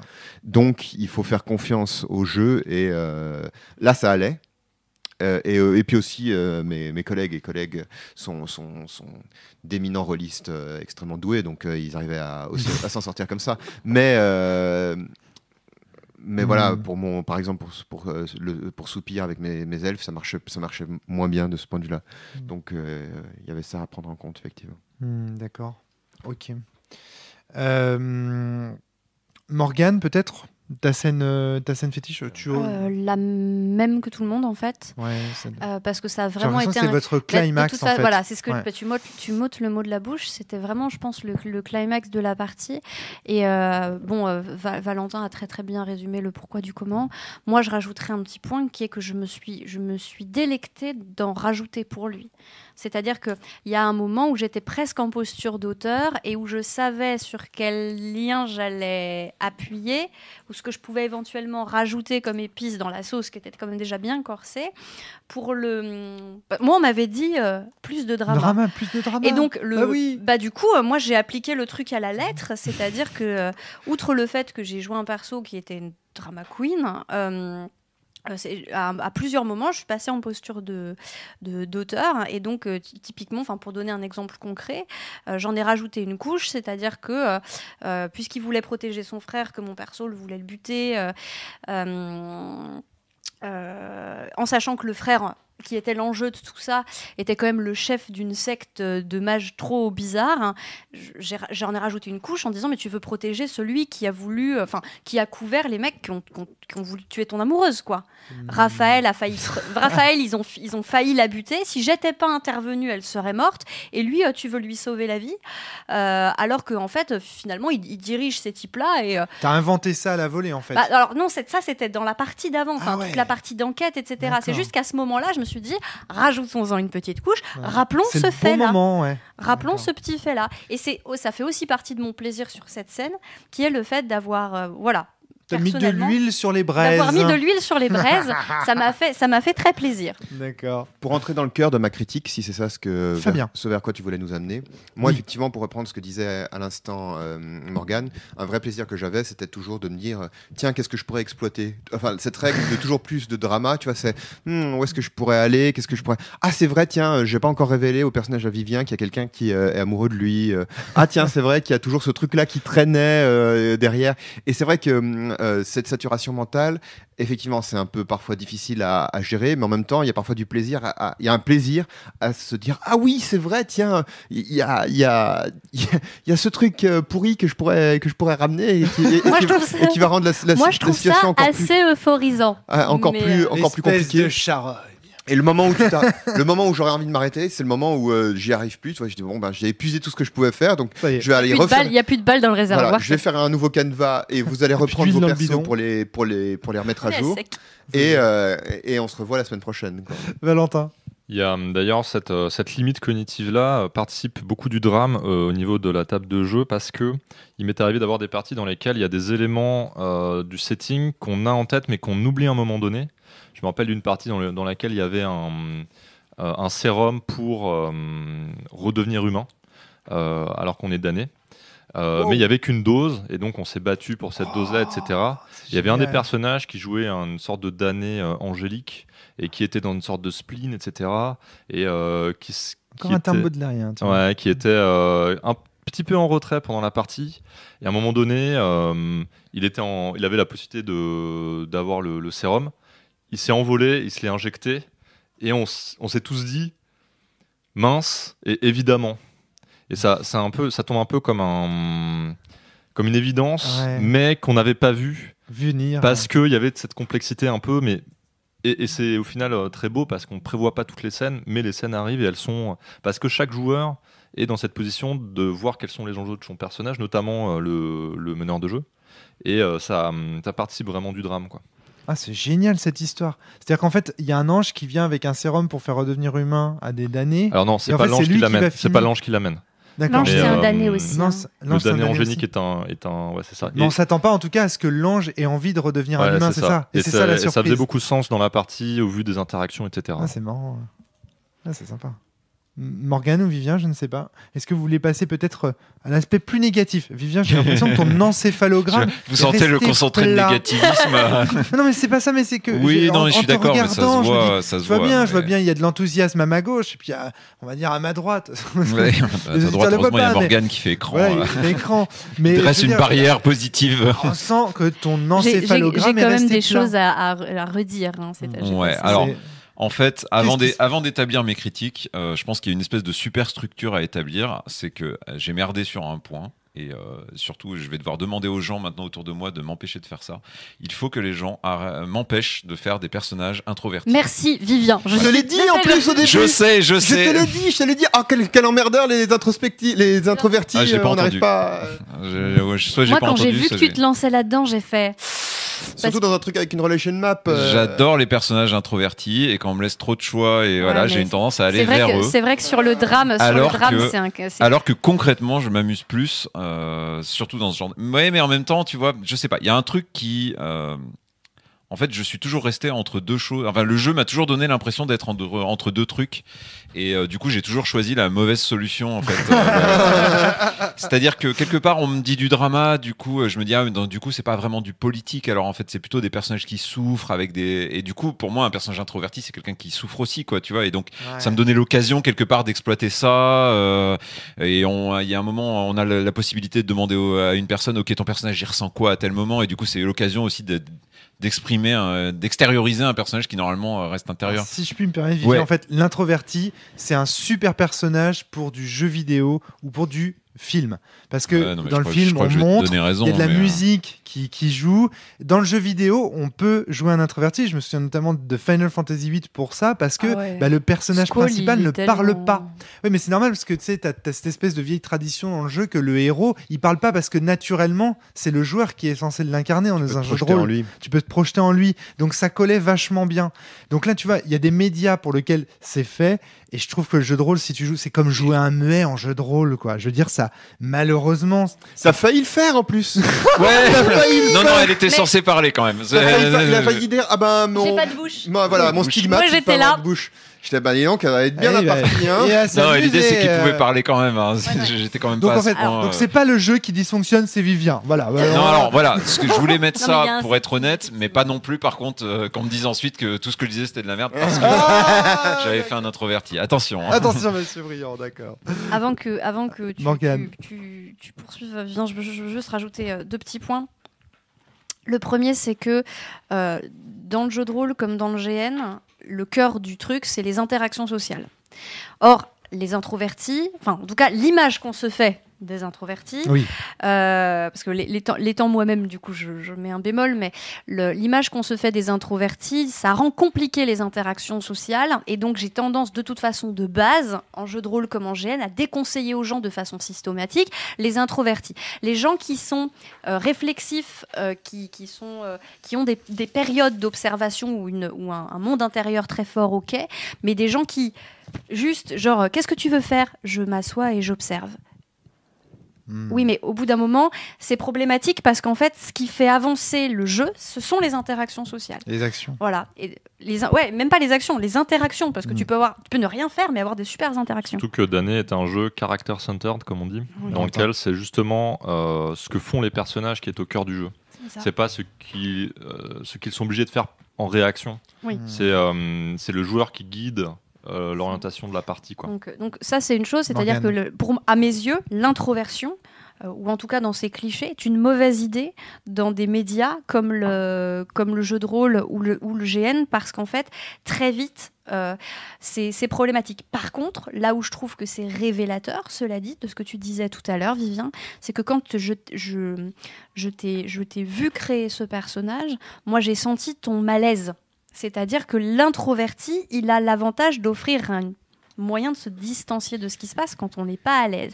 Et très souvent, les gens qui se sentent mal à l'aise ont naturellement tendance à créer des introvertis parce qu'en fait, ils sont déjà dans une posture d'introversion par rapport au jeu. C'est pas une critique, hein. C'est juste une constatation comme ça. Et du coup, je rajoute un troisième point. Appelons ça une pente naturelle, on va dire. C'est pas forcément un mal, mais voilà, c'était une facilité. Hop, disons que oui, et puis ça correspond à un mood. Voilà, c'est un mood où bon, l'extraversion est un effort, et du coup, l'effort est plus facile à faire quand tu es dans un mood. C'est ça, voilà, exactement. Enfin, surtout si spontanément tu as tendance à être un peu introverti, ou effectivement jouer des extravertis, ça demande un engagement plus important. Et pourtant, moi j'ai trouvé que le personnage de Vivien était assez chouette par certains.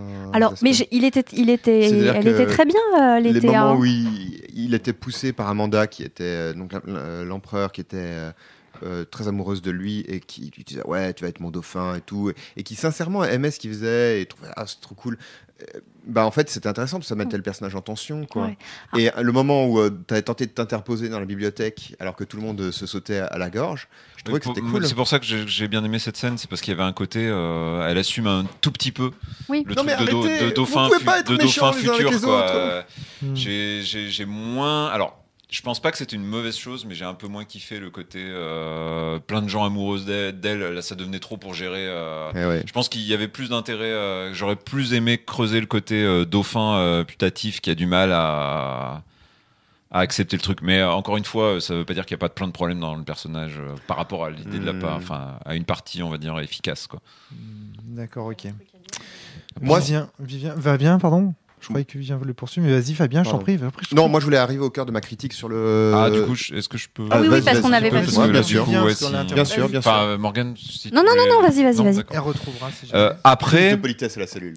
Après, je parlais de Soupir, le jeu de Fabien, parce que j'ai vécu un peu le même problème là-dessus. Alors, j'ai aussi vécu le même problème à Vademecum, donc c'est pour dire que c'est pas juste réservé aux relation map, hein, parce que Queen, je l'avais joué en mode introverti, et du coup, j'avais beaucoup de problèmes à aller faire de l'enquête. D'accord. Mais bon, quelque part, on peut imaginer un perso taciturne qui s'en sortirait, par exemple, à Donjons et Dragons, parce que quelque part, il a quand même des trucs à faire. Tu joues une espèce de guerrier un peu bourru. Et taciturne, c'est pas forcément. Non, mais taciturne dans un jeu politique.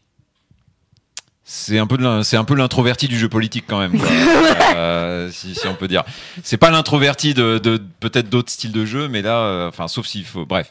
En tout cas, après, le problème que j'ai avec les trucs à relation map, c'est que, y compris avec ce jeu, en fait, c'est que je manque encore d'éléments. Soit c'est un truc qu'on a peut-être pas assez fait, soit je sais pas. Il manquait des éléments en fait pour vraiment créer quelque chose. Par exemple, j'ai pas de désir du personnage. J'ai le désir de la bête, ok, donc c'est ça pente, on va dire, mais j'ai pas le désir par contre du personnage. Donc c'est à moi de le créer.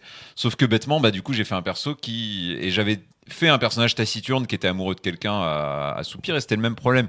J'avais pas qu'est-ce qu'il veut mon personnage, tu vois. C'est toujours des échiquiers politiques, mais en fait, j'ai presque envie de dire, dans ce cas, on fait que des persos qui ont des buts politiques, quoi. Et là, peut-être, dans ce cas, oui, la relation map, je la conçois. Je veux renverser machin pour prendre sa place et tout. Et là, on commence à avoir des trucs. Dès qu'on commence à être dans le personnage qui veut protéger quelque chose, le personnage qui veut aider quelqu'un, le truc amoureux, je trouve que déjà, ça commence un peu à... On a un perso que le personnage, il a pas de but dans ce truc, quoi. Il a pas envie de naviguer dans cette relation map, Il te manquerait une motivation supplémentaire pour agir, quoi. Soit bêtement un truc sur la feuille qui me dit définis qu'est-ce qu'il veut ton personnage, tu vois, histoire que je me force quand même à y réfléchir, ou alors juste dire en conseil aux gens réfléchissez-y clairement et établissez-le, quoi. Même si le jeu le dit pas, c'est pas grave. Le fait que tu n'aies pas envie, en tant que personnage, que tu n'aies pas envie de quoi que ce soit, fait que c'est difficile de produire des actions. Oui. Disons que si le jeu ne te pose pas la question, le fait de l'intégrer de toi-même, tu vois, de réfléchir spontanément à une motivation, c'est pas une habitude que tout le monde a. Disons que tu peux fois ne pas y penser. Et ce que j'appelle le free play, c'est-à-dire la capacité à compenser spontanément éventuellement des flous ou des manques, c'est pas non plus à la portée de tout le monde. Valentin. Il y a un élément, en fait, c'est un élément de game design que tu évoques, Vivien, qui est compliqué parce que effectivement, ne pas donner de motivation au personnage fait que, en tant que joueur, on peut se retrouver à pas trop savoir quoi faire et puis un peu à patauger. Ça, c'est clair. J'ai remarqué en playtest très fréquemment que quand on demande aux joueurs de créer une motivation pour leur personnage, en fait, ça va leur faire un but, on va dire, assez monolithique, dans lequel ils vont s'insérer. Et puis, la complexité et la subtilité des interactions que peut avoir le personnage avec le reste de la table et du canevas. Vous avez vu comme des obstacles un peu. Ouais, c'est juste des obstacles à résoudre. Tandis que si tu ne donnes pas de motivation, c'est très flou. Et donc, tu peux complètement changer du tout au tout. Alors, tu peux en créer plusieurs. Tu vois, effectivement. si le problème c'était que c'est trop monolithique, tu peux créer. Alors, plusieurs motivations, mais alors demander aux joueurs de créer plusieurs motivations pour ce personnage, là vraiment, il peut y avoir un écran bleu parce que je sais pas, tu vois. Mais en fait, pour moi, il y a déjà plein d'écrans bleus possibles, donc tu vois, en fait, remplacer un truc par un autre. C'est-à-dire que c'est ce que j'ai pu constater en playtest. En playtest, je constate que quand on demande des motivations, alors des fois, les joueurs n'arrivent pas à donner de motivation sans avoir commencé à jouer, parce que quelle est la motivation de mon perso, je sais pas, il faut que je joue un peu pour voir comment ça fonctionne. Mais ça, tu vois, ça pourrait être une proposition. On parlait de proposition tout à l'heure, justement, et on pourrait dire, ce serait bien que vous y réfléchissiez, et si tu dis, mais j'ai pas d'idée tout de suite, tu dis, mais ok, t'as la partie pour en trouver, j'ai un truc à dire à ce sujet après, mais Morgane, vas-y. Non, alors continue, Valentin. Alors du coup, un des éléments qui permet de faire ça indirectement, même si c'est pas parfait, ce sont les pactes de sang en fait. Donc par exemple, voilà, pour moi les packs de sang, ce que j'allais dire, c'est aussi compliqué à faire que finalement mettre une motivation. Tout à fait. Mais en fait, les packs de sang sont compliqués, mais rentrent complètement dans l'univers de jeu. En fait, c'est pas des motivations qu'on se donne, c'est vraiment des éléments de l'univers de jeu qui vont participer du drame. et qui donne aussi une direction au personnage. Alors c'est possible de créer des packs de sang qui ne donnent pas de direction au personnage qui soient pertinentes dans le drama. Mais les packs de sang peuvent vraiment donner une direction au personnage sans être, tu vois, des motivations monolithiques comme on peut avoir quand elles sont un peu extérieures à la fiction. Morgane. Alors, deux choses. La première, c'est que j'ai retrouvé ce que je voulais dire. Le problème de la motivation avant ou après ou pas du tout, de toute façon, ça me paraît être un problème d'une certaine façon. Il est intéressant à se poser, mais il n'est pas, à mon avis, il est insoluble avec une seule et même nom parce que ça dépend à quel point les joueurs, sont à l'aise avec la notion de flou. Tu as des gens qui sont ravis qu'on leur laisse du flou parce que du coup, ils aiment, on leur donne un paquet de trucs. Tu as des gens qui aiment bien avoir des Legos et tu as des gens qui ont vraiment besoin qu'on leur dise va là-bas. Enfin, en tout cas, qu'on les pousse à concevoir le là-bas. Et donc, en fait, ça va dépendre des jeux, ça va dépendre des joueurs. Donc ça, c'est une première chose. Alors ouais, juste pour répondre très rapidement, c'est compliqué dans un jeu qui veut produire du positionnement moral. C'est-à-dire que quand tu donnes une motivation très claire, tu dissous le positionnement moral très très vite. Oui. Et ça, c'est un équilibre très instable en fait. Je suis d'accord. Là, je parlais dans l'absolu. C'est-à-dire qu'après, effectivement, en fonction de ce que le jeu veut faire, il faut se poser la question du flou, en sachant qu'il y a des gens qui y arriveront peut-être juste pas. Voilà, ça c'est une première chose. Ensuite, par rapport à ce que tu disais sur les packs de sang, je suis d'accord avec toi dans le sens où, même si on commence un peu jeté dans le grand bain en sachant pas trop, même si on nous demande quand même de concevoir au moins un pacte de sang avant le début de la partie, l'avantage c'est que les packs de sang ont deux avantages. Déjà, ils apparaissent au fur et à mesure de la partie, donc du coup ils peuvent permettre de renouveler ou de donner un souffle à quelque chose qui éventuellement manquerait un peu d'air sur la durée. Et ensuite, ils sont potentiellement ponctuels. C'est-à-dire que tu es contraint, mais c'est pas selon la façon dont tu le formules, ça peut aussi être un truc très ponctuel. Et pendant notre partie, on a créé des packs de sang qui étaient intéressants parce que c'est des packs de sang qui avaient des durées et surtout des impacts immédiats. Non, pas des impacts, c'est-à-dire que leur résolution était très précisément formulée. Ouais, pour moi, donner un exemple, moi je devais escorter mon frère jusqu'à Amanda, je crois. C'est ça. Pendant l'entrevue et environ 1 heure après. Le protéger. Voilà, le protéger. Et une fois que ça s'était fait, j'étais libéré de mon pacte de sang. Donc c'était vraiment un élément très ponctuel. Comme tu Alors que moi qui ai fait exactement un pacte de sang à peu près similaire avec la même personne au même moment, j'ai dit OK pour tout. Par contre, à partir du moment où l'entretien est fini, c'est terminé. D'accord. Et donc ça crée des enjeux de négociation et éventuellement ça permet d'offrir des supports ou des flotteurs qui sont pas forcément valables genre toute la partie. Donc ça c'est plutôt bien. Et je me disais qu'une solution peut-être quand c'est un peu difficile de se lancer, c'est de prévenir les autres joueurs à la table en disant si vous avez envie de me proposer des packs de sang, n'hésitez pas. Parce que moi, j'ai pas forcément les idées. J'ai pas forcément l'inspiration pour les générer comme ça, et même pour en générer au cours de la partie. Par contre, si vous avez des idées qui pourraient nous lier, n'hésitez pas, parce qu'il y a des gens qui sont pas forcément force de proposition. Ça, ouais. Voilà. Donc ça juste petit truc. Parce que sinon, on se retrouve avec des packs de sang tout pourris. Genre, je te promets que je peindrai un visage inoubliable. Ouais. Alors c'est joli. Ça, c'était la création de perso. C'était très joli, mais ça n'a aucun intérêt dans l'esprit du jeu, de relation interne. On avait dit, ok, le personnage de Valentin et moi, on est potes. On a expliqué pourquoi, 2 artistes, machin, scène un peu underground. Et après, on a rajouté un pacte en mode, oui, je vais te prouver que machin. Alors toi, ça t'a un peu plus servi, je crois, mais même ça, je suis pas sûr que c'était si indispensable. Et moi, c'est un truc qui est... Enfin voilà, il faut des packs de sang qui a un impact réel, quoi. Et même, j'avoue que même les packs de sang, j'ai eu beaucoup de mal à y croire parce que les vampires en font toutes les 2 minutes, tu vois, genre, bon, ok, je te fais un pack de sang, sauf qu'en fait, quand tu romps un pack de sang, t'es banni, enfin, t'es un paria, quoi. C'est pas juste, tu perds un certain nombre de ressources, quoi. Là-dessus, c'est que si on repense à l'inspiration de la geste chimérique, moi, j'interprète les packs de sang comme t'es un paria si les autres, déjà, 1, savent que tu as brisé ton pack de sang, et 2, considèrent que c'est suffisamment grave, pour que tu mérites d'être mis à mort. tu mérites d'être mis au banc de la société, tu vois. Ok, si, mais du coup, ça, si par exemple tu arrives à convaincre les gens que bah oui, j'ai pas réussi à remplir mon pack de sang, mais parce que vraiment on me l'en a empêché et tout, bah peut-être que les autres vont dire bah non, t'es pas paria, tu vois. Il a fait tout ce qu'il a pu. On avait, Ouais, ça n'avait pas été explicité comme ça. Non, Moi, c'est ça. j'ai considéré, à cause de mon expérience de vampire, que le pacte de sang avait un côté presque mystique qui était que tu ne pouvais pas t'en défaire tant qu'il n'était pas résolu. Tu pensais au lien de sang de vampire. Exactement. Et moi, j'ai trouvé ça très cool parce que notamment sur la fameuse scène de la bibliothèque, j'avais un pacte de sang. C'est pour ça que je disais que mon personnage était contraint d'agir contre le personnage de Valentin, qui était, tu as un pacte de sang avec le bibliothécaire, Hamilton, qui est de détruire les battleurs, donc les mages qu'on devait transformer en vampires.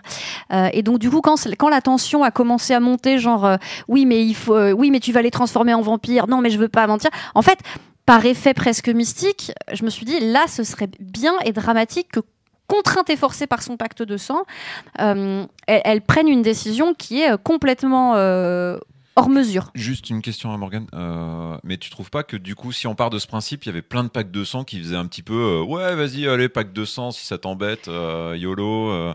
Enfin, tu vois, si ça engage quand même. Moi, je croyais aussi que ça engageait, tu vois, profondément, au moins au niveau de la société.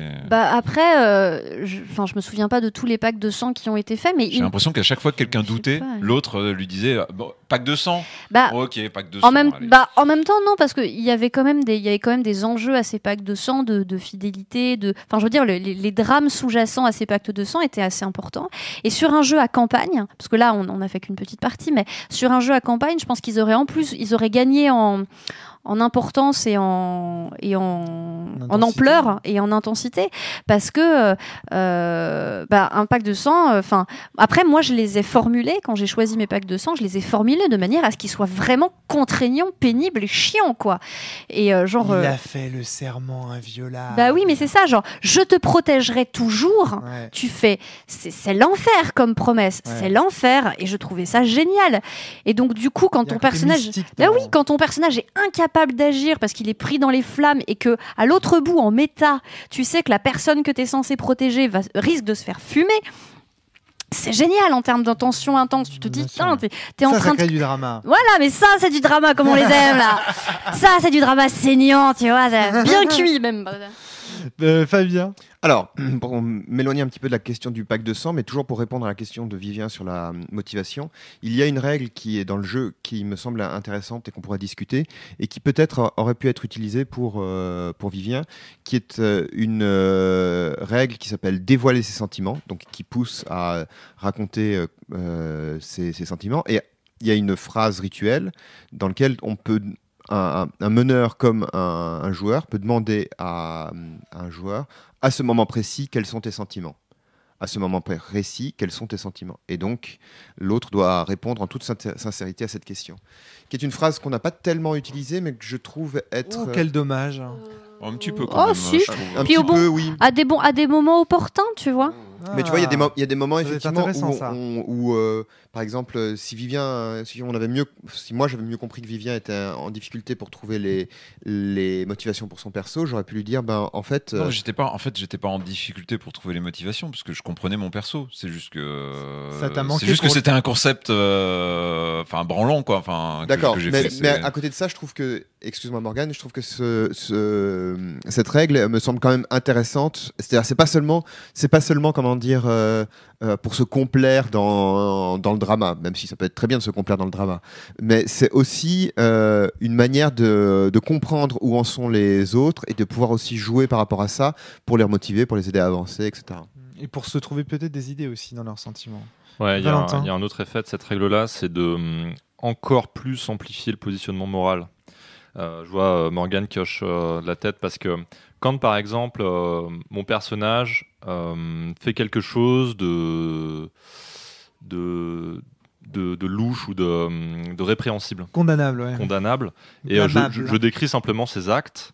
Je dis voilà, il tranche la gorge de telle personne, etc. Et je peux le décrire de manière un peu objective. Et là, s'il y a n'importe quel autre joueur qui me dit mais ton personnage, quels sont ses sentiments, ses instants, et là t'es obligé en fait de te positionner moralement et de soit dire je ne ressens rien, Et là, Acide. c'est l'effroi, tu vois. Soit de dire, je me sens comme un monstre. En fait, de toute façon, tu es obligé de te positionner par le fait de décrire tes émotions, quoi. Ouais. Donc c'est un élément de game design qui participe du jeu moral. Ouais, ça a l'air bien ça. Morgane. Alors moi, cette règle, elle a un peu sauvé la partie parce qu'en fait, je me faisais quand même un peu de soucis pour toi, Vivien, à l'autre bout de la table. Et c'était compliqué dans la fiction de m'en assurer. Mais donc du coup, c'est vrai que ça permet aussi, notamment quand on choisit des personnages qui sont un peu taciturnes, parce que quand on joue des vampires, le mythe du vampire taciturne n'est pas très loin. Du coup, le fait de forcer en fait l'autre à verbaliser, déjà, ça permet de t'assurer qu'il n'y a pas de malaise et tout ça, et de comprendre qu'en réalité, il y a quand même un monde intérieur derrière la façade taciturne. Donc ça, c'est une première chose. C'est que j'étais... Et puis rassurez-vous, des concepts pourris qui m'ont un peu saboté une partie, ça m'est arrivé plein de fois. Depuis le temps, j'aurais dû apprendre. Je pense qu'on l'a tous fait, mais du coup, ça permettait d'avoir une interaction malgré tout. Donc ça, je suis d'accord que ça permettait c'est une très bonne règle. De développer le personnage. Ouais, c'est ça. C'est une très bonne règle pour ça. Et je rejoins ce que dit Valentin quand il dit que ça peut servir de drama, parce qu'en fait, verbaliser ces choses-là, c'est donner des ressorts aux autres.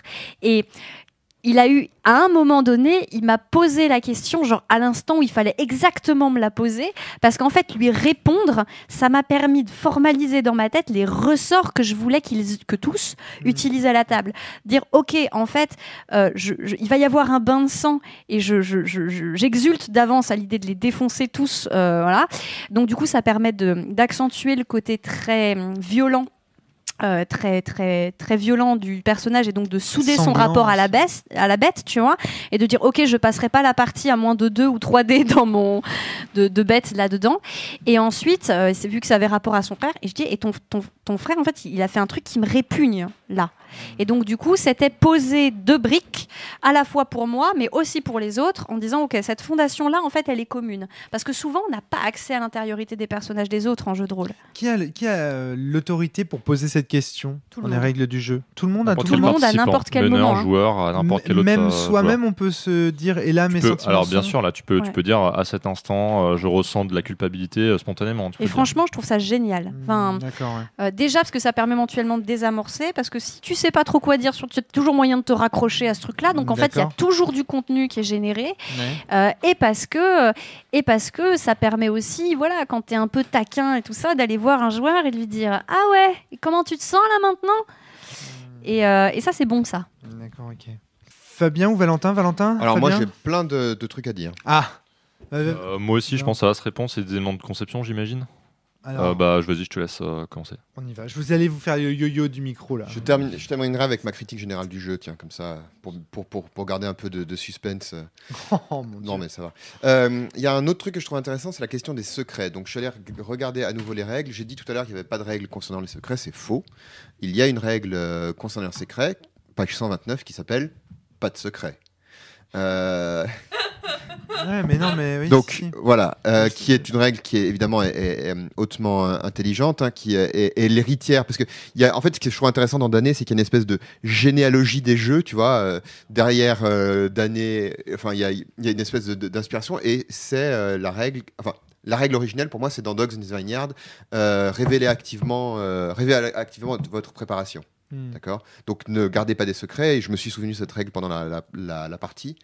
Donc, pas de secret, ça signifie qu'il faut révéler. Donc, j'ai fait mon possible pour révéler chaque fois que je pouvais les. Parce que le cœur du jeu n'est pas l'enquête ou la découverte des secrets. Voilà. Et on nous dit très clairement, il y a une phrase. Par ailleurs, souvenez-vous que Damnée n'est pas un jeu centré sur la politique. Voilà.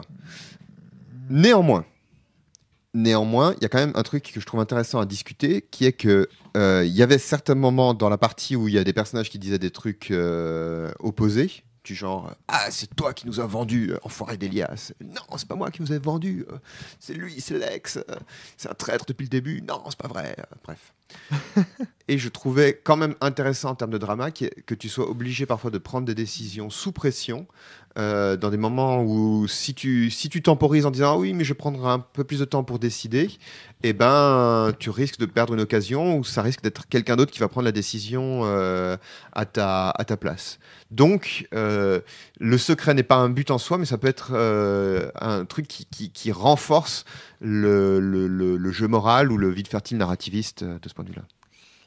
Je dirais juste, moi je le range pas dans le secret en fait. Là, c'était vraiment des points de vue sur une situation qui était différente. Il y avait quand même du secret de mon point de vue, mais... Oui, enfin, mais tu vois, le vrai enjeu dans cette scène-là, c'était le fait que, en fait, tout le monde était là. Tu dis la vérité, non, tu mens, mais si, mais c'est un... Enfin, tu vois, même si on révèle pas les informations, le vrai piment du truc, c'est qu'en fait, il y avait juste des gens qui avaient des visions différentes d'une histoire, quoi. C'était un problème de version. Voilà, c'est une question là, en de l'occurrence, version. c'était pas un problème de version. C'est vraiment que Lex vous manipulait alors que Elias, c'était un enfoiré dans le sens où il était hyper opportuniste, mais il était de bonne foi. Il était franc avec tout le monde, il fait ses petits pactes et tout. C'est la pire tentative de défense que j'ai jamais vue. Mais il n'a menti, Elias. C'est suicidaire, ce garçon. Elias n'a menti à personne, ce brave garçon. Valentin. En ce qui concerne la règle pas de secret, ce qui est intéressant, c'est que la préparation de partie induit des secrets, et il y a une règle qui est pas de secret, c'est-à-dire qu'il faut activement les révéler, mais ils vont pas être révélés tout de suite, de toute manière. Donc il y a cette tension qui existe entre C'est une question de tempo, en voilà, fait. c'est ça. Le tempo est là pour permettre de révéler, mais le problème c'est qu'on va se positionner avant d'avoir tous les secrets, de toute façon, et créer des pactes qui vont après, une fois que d'autres secrets sont révélés, se révéler problématiques, et là c'est moteur de drame. C'est dramatique. Ouais. Genre, je prends cette décision. Et en fait, fais chier, tu vois. Mais alors, du coup, pourquoi la règle pas de secret ? Pourquoi pas la règle divulguer les secrets en temps voulu ? Parce que je pense qu'il faudrait plutôt l'écrire comme ça. Mais... Oui, Valentin. En fait, pas de secret, c'est un moyen presque mnémotechnique, quoi, de se dire pas de secret, ça veut dire on lâche tout le plus vite possible. C'est un gag d'écriture dans la base. Ouais, quasiment. C'est une façon du coup de. Ça a l'air d'être une règle. Hein, Alors l'idée c'est que le tempo idéal. Après, pas de secret. L'idée c'est le tempo idéal pour révéler les secrets, c'est le plus vite possible. Et le plus vite possible, de toute façon, en fait, c'est le possible qui est soumis à appréciation, c'est-à-dire... Garder des secrets en tant que meneur, c'est pas une bonne idée, pardon. Voilà, je préfère la formule révéler activement. Mais en fait, le truc, c'est que ça renvoie à des dynamiques un peu... un peu malsaine que tu as parfois en jeu de rôle traditionnel en fait. Pour moi c'est ça là. Tu vois où quand MJ t'es là moi je sais ils ne trouveront jamais. Ils ne trouveront jamais. Et en fait ça il faut vraiment abandonner absolument parce que ta préparation c'est un truc à servir. Je pense que j'ai une idée. Fais un jet. Voilà, tu as échoué. Et voire même, le travers, le pire, c'est tu as fait un échec, ça n'est pas que tu ne sais pas, je vais même te donner une contre-information. Et je déteste ça. Je me sens trahi dans l'intérêt que je porte au jeu, tu vois. Bien sûr. Genre, j'ai vraiment l'impression d'être un ennemi du MJ, alors qu'en fait, dans la réalité, on est censés tous jouer ensemble. Donc, effectivement, oui. Il y a un autre élément dans la règle pas de secret, c'est pas de secret entre les joueurs. Il peut y en avoir entre les protagonistes, mais pas entre les joueurs. L'idée, c'est on n'est pas là pour faire des cachotteries entre nous, entre joueurs. C'est aussi ça. Hein. C'est du drama, mais c'est pas du mélodrame, au sens où c'est pas comment tu m'as caché que tu étais noir. Comment tu peux me faire ça, Steven. Non, mais en fait, en réalité, une des raisons aussi pour laquelle je pense ils prennent la précaution de cette phrase, c'est parce que dans Vampire la Mascarade, il y a un mode de jeu dans lequel on joue en PVP les uns contre les autres et dans lequel le secret est un des moteurs et un des ressorts. C'est ce qui m'a fait arrêter le vampire. Voilà. Ouais, surtout d'un jeu politique et qui nous sort des enjeux dramatiques en fait. Où vraiment on va calculer pour sortir son épingle du jeu, alors que quand justement il n'y a pas de secret entre les joueurs et le MJ, il n'y a pas de petits papiers qui circulent, on est dans le drame total en fait. En fait, moi ce qui me pose un vrai problème dans la règle de d'autant plus dans des jeux de cours politiques, d'autant plus quand on joue des salopards c'est pas juste des mafieux, je veux dire c'est des créatures qui sont habitées de pulsions dégueulasses quoi. Moi je veux dire des humains. Ah pardon, excuse-moi. Oh pardon, je veux dire des podcasters. Des Anglais. Des rôlistes. Des rôlistes. Oh mon Dieu. Mais en fait, ce que je voulais dire, c'est que le problème, c'est que moi j'ai l'impression d'un effet de contamination du personnage sur moi. C'est-à-dire qu'au bout d'un moment, je prends l'habitude de devenir menteuse, manipulatrice avec les joueurs.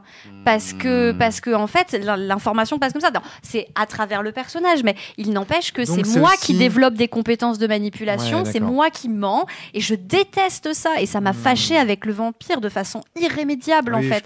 Parce que je déteste ressentir ces trucs-là.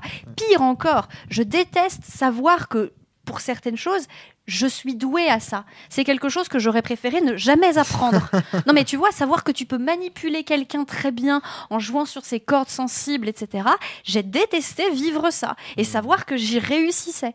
Ça a été extrêmement compliqué. Le drame, l'avantage, c'est que c'est purement théâtral. En fait, en coulisses, c'est comme un match de catch. En coulisses, on se met d'accord et après, c'est du bonbon pour les yeux et voilà. Valentin. Pour résumer ce que tu dis, Danet a catalysé tout l'aspect romantique et dramatique de Vampire, Voilà, pour moi en c'est tout ça. cas. En laissant de côté, parce que c'est pas l'objectif du jeu. Par exemple, Undying est un jeu PBTA sans dé, dans lequel on fait vraiment des intrigues politiques. PBTA, tu me rappelles Powered by the Apocalypse, propulsé par l'Apocalypse, pardon. Très bien, parce que c'est... Qui se focalise complètement sur les enjeux politiques et la manipulation et les intrigues, et qui fait ça très très bien. Pour moi, Danet est l'autre face de ce que peut être Vampire la Mascarade, c'est-à-dire son côté dramatique et romantique, quoi. Et tragique même. Encore une fois, je pense que ces avertissements sont liés à d'anciennes traditions de jeu, du jeu de rôle classique, certainement, à mon avis, surtout de Vampire. Alors, oui, mais en même temps, quand tu crées un jeu de rôle vampire et que tu le poses comme tel officiellement, il faut désamorcer le background que les gens ont vis-à-vis de ça. Exactement ça. Parce que c'est comme faire un Medfan comme ça et dire aux gens à faire un Medfan, ils vont tous faire du donjon ou dragon, du truc comme ça, par réflexe. Et donc sur leur routine. Ça, par contre, c'est un vrai point à porter au crédit de ce jeu. C'est un vrai point à porter au crédit de ce jeu, qui est d'avoir capté l'essence effectivement dramatique et torturée mais de l'avoir sans le côté malsain, bien sûr, tu vois, le côté dramatique mais pas malsain. Ils sont pas dans la règle d'or à dire vous pouvez aller faire de la politique, faire du secret. Mais tu peux. Là, il a un objectif clair. Et donc du coup, voilà, c'est ça. Puis il est assez épuré le système en fait. Donc du coup, il en rajoute pas des masses. Genre t'as pas des comptes de mensonges, manipulation, je sais pas quoi, parce que quand elles sont là, t'as envie de les utiliser. Hein, c'est pas. Donc du coup, d'une certaine façon, je trouve leur rapport aux vampires très sain. Moi, j'ai choisi de jouer à Danet parce que j'ai ce passif-là vis-à-vis des vampires, des jeux vampires. Je me dis, ok, je vais essayer de faire du vampire pour voir si mes traumas sont irrémédiables ou si ça passe. Même si j'ai des reproches. Pardon, Morgane. Et de toute façon, tu voulais prolonger ta critique aussi. Ouais, alors, mais on a eu des bonnes parties avec Les Cordes Sensibles de Frédéric Sintès aussi, qui est en le jouant dans des univers de vampires. Et qui marchait bien aussi comme ça, effectivement, parce qu'on capturait cette essence-là et ça fonctionnait très bien. Allez, Fabien, tu avais pas mal de points à aborder. Ouais, alors les outils de communication, on les a pas du tout utilisés. Il y a ça, parce que j'en ai simplement pas parlé quand j'ai présenté le jeu. Il y a une dizaine de pages avec des choses que tu peux faire, genre tu fais un petit cœur de la main pour dire que tu aimes, tu veux entrer en scène, etc. Dommage. Je sais pas si ça aurait servi, mais au moins j'aurais aimé pouvoir. Il y a un geste que je trouve cool qui est tu mets la main sur le cœur en disant bon, c'est pas personnel, tu vois, comme ça. Ah ouais, mais c'est chouette ça. Enfin ça, je trouve ça bien. Non, ça c'est une super idée en fait, parce que ça permet du coup, même si les persos interagissent peu entre eux, moi je vais te dire Fabien, je me suis sentie un peu seule sur cette partie vis-à-vis du personnage, parce que à part la relation de confrontation qu'on avait et que heureusement on a réussi à exploiter, j'ai senti mon personnage, je l'ai perçu un peu isolé, d'autant plus que la relation avec Lex, donc, qui était censé être mon créateur et mon amant, du coup sur la fin ça a été le perso s'est senti trahi, mais en fait moi aussi je me suis sentie trahi, parce que c'était un peu un de mes rares socles qui se dérobait sous mes pieds. Et du coup, c'est vrai que voilà, pouvoir interagir avec les autres en faisant des petits cœurs, en faisant des petits trucs comme ça, ça permet quand même de maintenir du lien. Ouais. C'est original, je trouve. Fabien. Ouais, Valentin, pardon. Je sais pas. Très rapidement sur ces histoires de gestes, en fait, dans les cours alternatifs, on réfléchit beaucoup à ce genre de questions. Quels gestes peuvent être très utiles pour permettre d'orienter la partie et de faire en sorte que les joueurs s'harmonisent et arriver à interagir sur ces questions-là. C'est pas des outils qui sont proposés comme ça. C'est vraiment des outils qui sont réfléchis et qui sont très travaillés en fait. D'accord. Moi, ok. il y avait déjà tellement de trucs à Ouais, gérer par dans contre, le- effectivement, c'est vrai qu'on avait hâte de commencer. Alors, parmi les outils de sécurité émotionnelle, ils proposent la carte X. La X, donc la fameuse X-card. en mettant les bras croisés.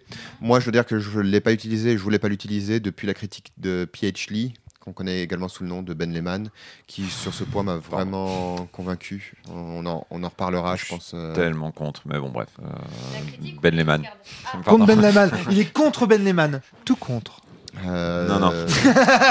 Voilà, C'est une histoire d'amour et de haine entre vous. On va faire la relation map. Ouais, c'est ça, allez. on a tout un podcast sur le sujet. J'ai donc, déjà trop de drama avec Ben Lehman, je peux plus en mettre dans les jeux maintenant. Donc, Final Fabien, Kill, je t'en prie. ou t'avais encore des trucs dont tu voulais parler? Ah, Valentin. J'aimerais bien parler les un gars. tout petit peu de certains éléments. Certains éléments très, très importants pour moi par rapport au jeu. Il y a un couplage en fait entre les règles ludiques, les règles du jeu et les règles de l'univers, dans lesquelles il y a des pactes de sang qui sont créés entre les personnages des joueurs. Et en fait, ça vient notamment de toute une réflexion qu'on a sur prendre toutes les règles qu'on a d'habitude à l'échelle du jeu pour les mettre dans la fiction. Donc en fait, la majorité des règles d'interaction sont des règles fictionnelles. Ce qui fait que on peut coupler de manière beaucoup plus élégante des problématiques dramatiques, tragiques, qu'on pourrait appeler narrativistes, avec des problématiques esthétiques et simulationnistes. Parce qu'en fait, vos règles, elles ont une raison existence. diégétique. Voilà, c'est ça. Donc il y a un gros travail de la part de Tout ça pour Simon caser le mot Manon. diégétique. Ouais. Et en fait, je pense que c'est une des voies d'accès à vraiment une exploration conjointe. D'ailleurs, je crois qu'un des sous-titres d'année, c'est un jeu esthétique et moral. Dans le sens où il y a vraiment toute une esthétique et un questionnement moral qui sont rendus possibles par le fait que ces règles sont diégétiques. Le langage performatif des pactes de sang, l'institution des règles, des tabous, etc. Tout ça, ce sont des règles, en fait, mais des règles diégétiques. Très bien. Fabien. Alors, pour aller jusqu'au bout de ce que de ce que ce jeu me fait dire. De manière générale, je trouve que Damned, on a déjà dit, permet vraiment de jouer le côté tragique des vampires et même de l'univers des univers de White Wolf de façon très efficace. Je trouve qu'il y a un espace de créativité qui est vraiment chouette sur la préparation en tant que meneur, tu vois, où tu peux choisir ton type de damné, puis redéfinir le vampire, parce que finalement les vampires de White Wolf sont quand même très orientés dans une direction, alors que le mythe du vampire est très large, il est très très vaste, donc c'est vraiment quelque chose d'extrêmement chouette. De manière générale, je trouve que au modulo qu'on a pu développer, le jeu fait le boulot. Les règles font le boulot, à la fois par les règles de base sur qu'est-ce que c'est qu'un damné, comment les résolutions, ce genre de choses, tout ça marche vraiment bien. Je dois préciser également que je trouve que la lecture est très facile. Parce qu'au départ, j'ai vu débouler ce PDF de 228 pages sur mon ordinateur et j'avais un peu peur. Et en fait, bon, évidemment, je connais aussi toute l'ascendance du jeu, ce qui fait que c'est plus facile pour moi, mais il est agréable à lire, il est clair. La limite de tout ça, je trouve, c'est que c'est malgré tout un jeu dans lequel il faut apprendre à y jouer, ou en tout cas, il faut y jouer plusieurs fois avant de pouvoir en exploiter pleinement le potentiel. Il est très riche, il y a des trucs un peu compliqués à apprendre, dont on n'a pas arrêté de parler en fait pendant tout le podcast. Et voilà, il ne faut pas avoir peur de se dire, ok, je vais faire une partie, ça ne va pas être optimal tout de suite, mais je vais recommencer petit à petit, je vais comprendre comment ça fonctionne. Et ça, en fait, ça n'est pas dû à Damned lui-même. C'est dû au genre dans lequel Damned auquel Damned se réclame. J'ai pas arrêté de dire qu'il y avait une ascendance et une généalogie à ce jeu, donc qui, dans mon interprétation, est la geste chimérique, les cordes sensibles et Démiurge de Frédéric Sintès, et tout en haut le grand ancien qui est Dogs in the Vineyard de Vincent Baker. Et en fait, c'est vrai pour tous ces jeux. Dans chacun de ces jeux, il y a un certain truc, un certain un tour de main en quelque sorte à prendre pour arriver à en exploiter pleinement le potentiel. Mais une fois que tu l'as, c'est boulevard, c'est bonheur. J'ai l'impression que tous les jeux que tu as cités, en fait, la méthode se raffine et se déploie dans différentes dimensions en explorant différentes thématiques et différents angles. Et vraiment, le projet, je pense, c'est aussi d'arriver à creuser en détail un jeu qui soit le plus fluide possible et qui soit le plus efficace possible en limitant la phase d'apprentissage qui existe de toute manière. Et donc voilà, c'est un peu comme ça que je vois je vois le jeu. Je trouve très chouette aussi que finalement, à partir de Dogs et des jeux qui s'en réclament, il y a une forme de genre qui se soit créé. Et je trouve ça vraiment enthousiasmant. Parce qu'il y a plein de choses qu'on peut en tirer. Et j'invite vraiment les gens à s'intéresser à ce genre-là, parce qu'il y a encore énormément de choses à y trouver et à en tirer. Puisqu'on en est à emballer définitivement notre avis sur le sujet, moi c'est un jeu que j'ai vraiment bien aimé, notamment parce que c'est un univers et des questions notamment que j'aime beaucoup, la question de la question de la pulsion, du rapport à la bête, la question des obligations, ce côté très très romantique. En plus on a joué dans une ville gothique, c'était juste parfait quoi. Donc ça de toute façon c'est des trucs qui me plaisent. Donc a priori d'année partait vainqueur. Moi ce que je trouve sur laquelle on n'a pas assez insisté, qui est pour moi un vrai plus du jeu, c'est le plaisir parfaitement sain. En fait c'est un vrai plaisir pur quoi, de rentrer en conflit avec les personnages. Je suis quelqu'un qui n'aime pas le conflit de base et très souvent il me met extrêmement mal à l'aise. Je m'y sens forcée, je m'y sens contrainte, je trouve que c'est toujours, ça sort toujours de nulle part. Ou alors je sens que c'est toujours un peu... Enfin, j'ai toujours peur de faire mal. Tu vois, j'ai toujours peur d'aller joueur trop. à joueur, tu veux dire. Oui, puis voilà, j'ai toujours peur de faire mal aux joueurs en que face. Les mots dépassent et puis voilà, et je me sens pas protégée par le jeu quand je rentre dans des états de conflit. Donc tu vois, j'ai vraiment l'impression genre de sortir à poil sur un champ de bataille et a priori je me fais autant mal que je fais mal aux gens. Je n'ai pas eu cette sensation avec Dané, c'est-à-dire que j'ai adoré provoquer les conflits. C'était parce que je me sentais protégée par le jeu. Et je sentais aussi que les gens étaient protégés en fait. Et donc c'était un vrai plaisir. Donc ça c'est un truc que Dané pour moi réussit vachement bien.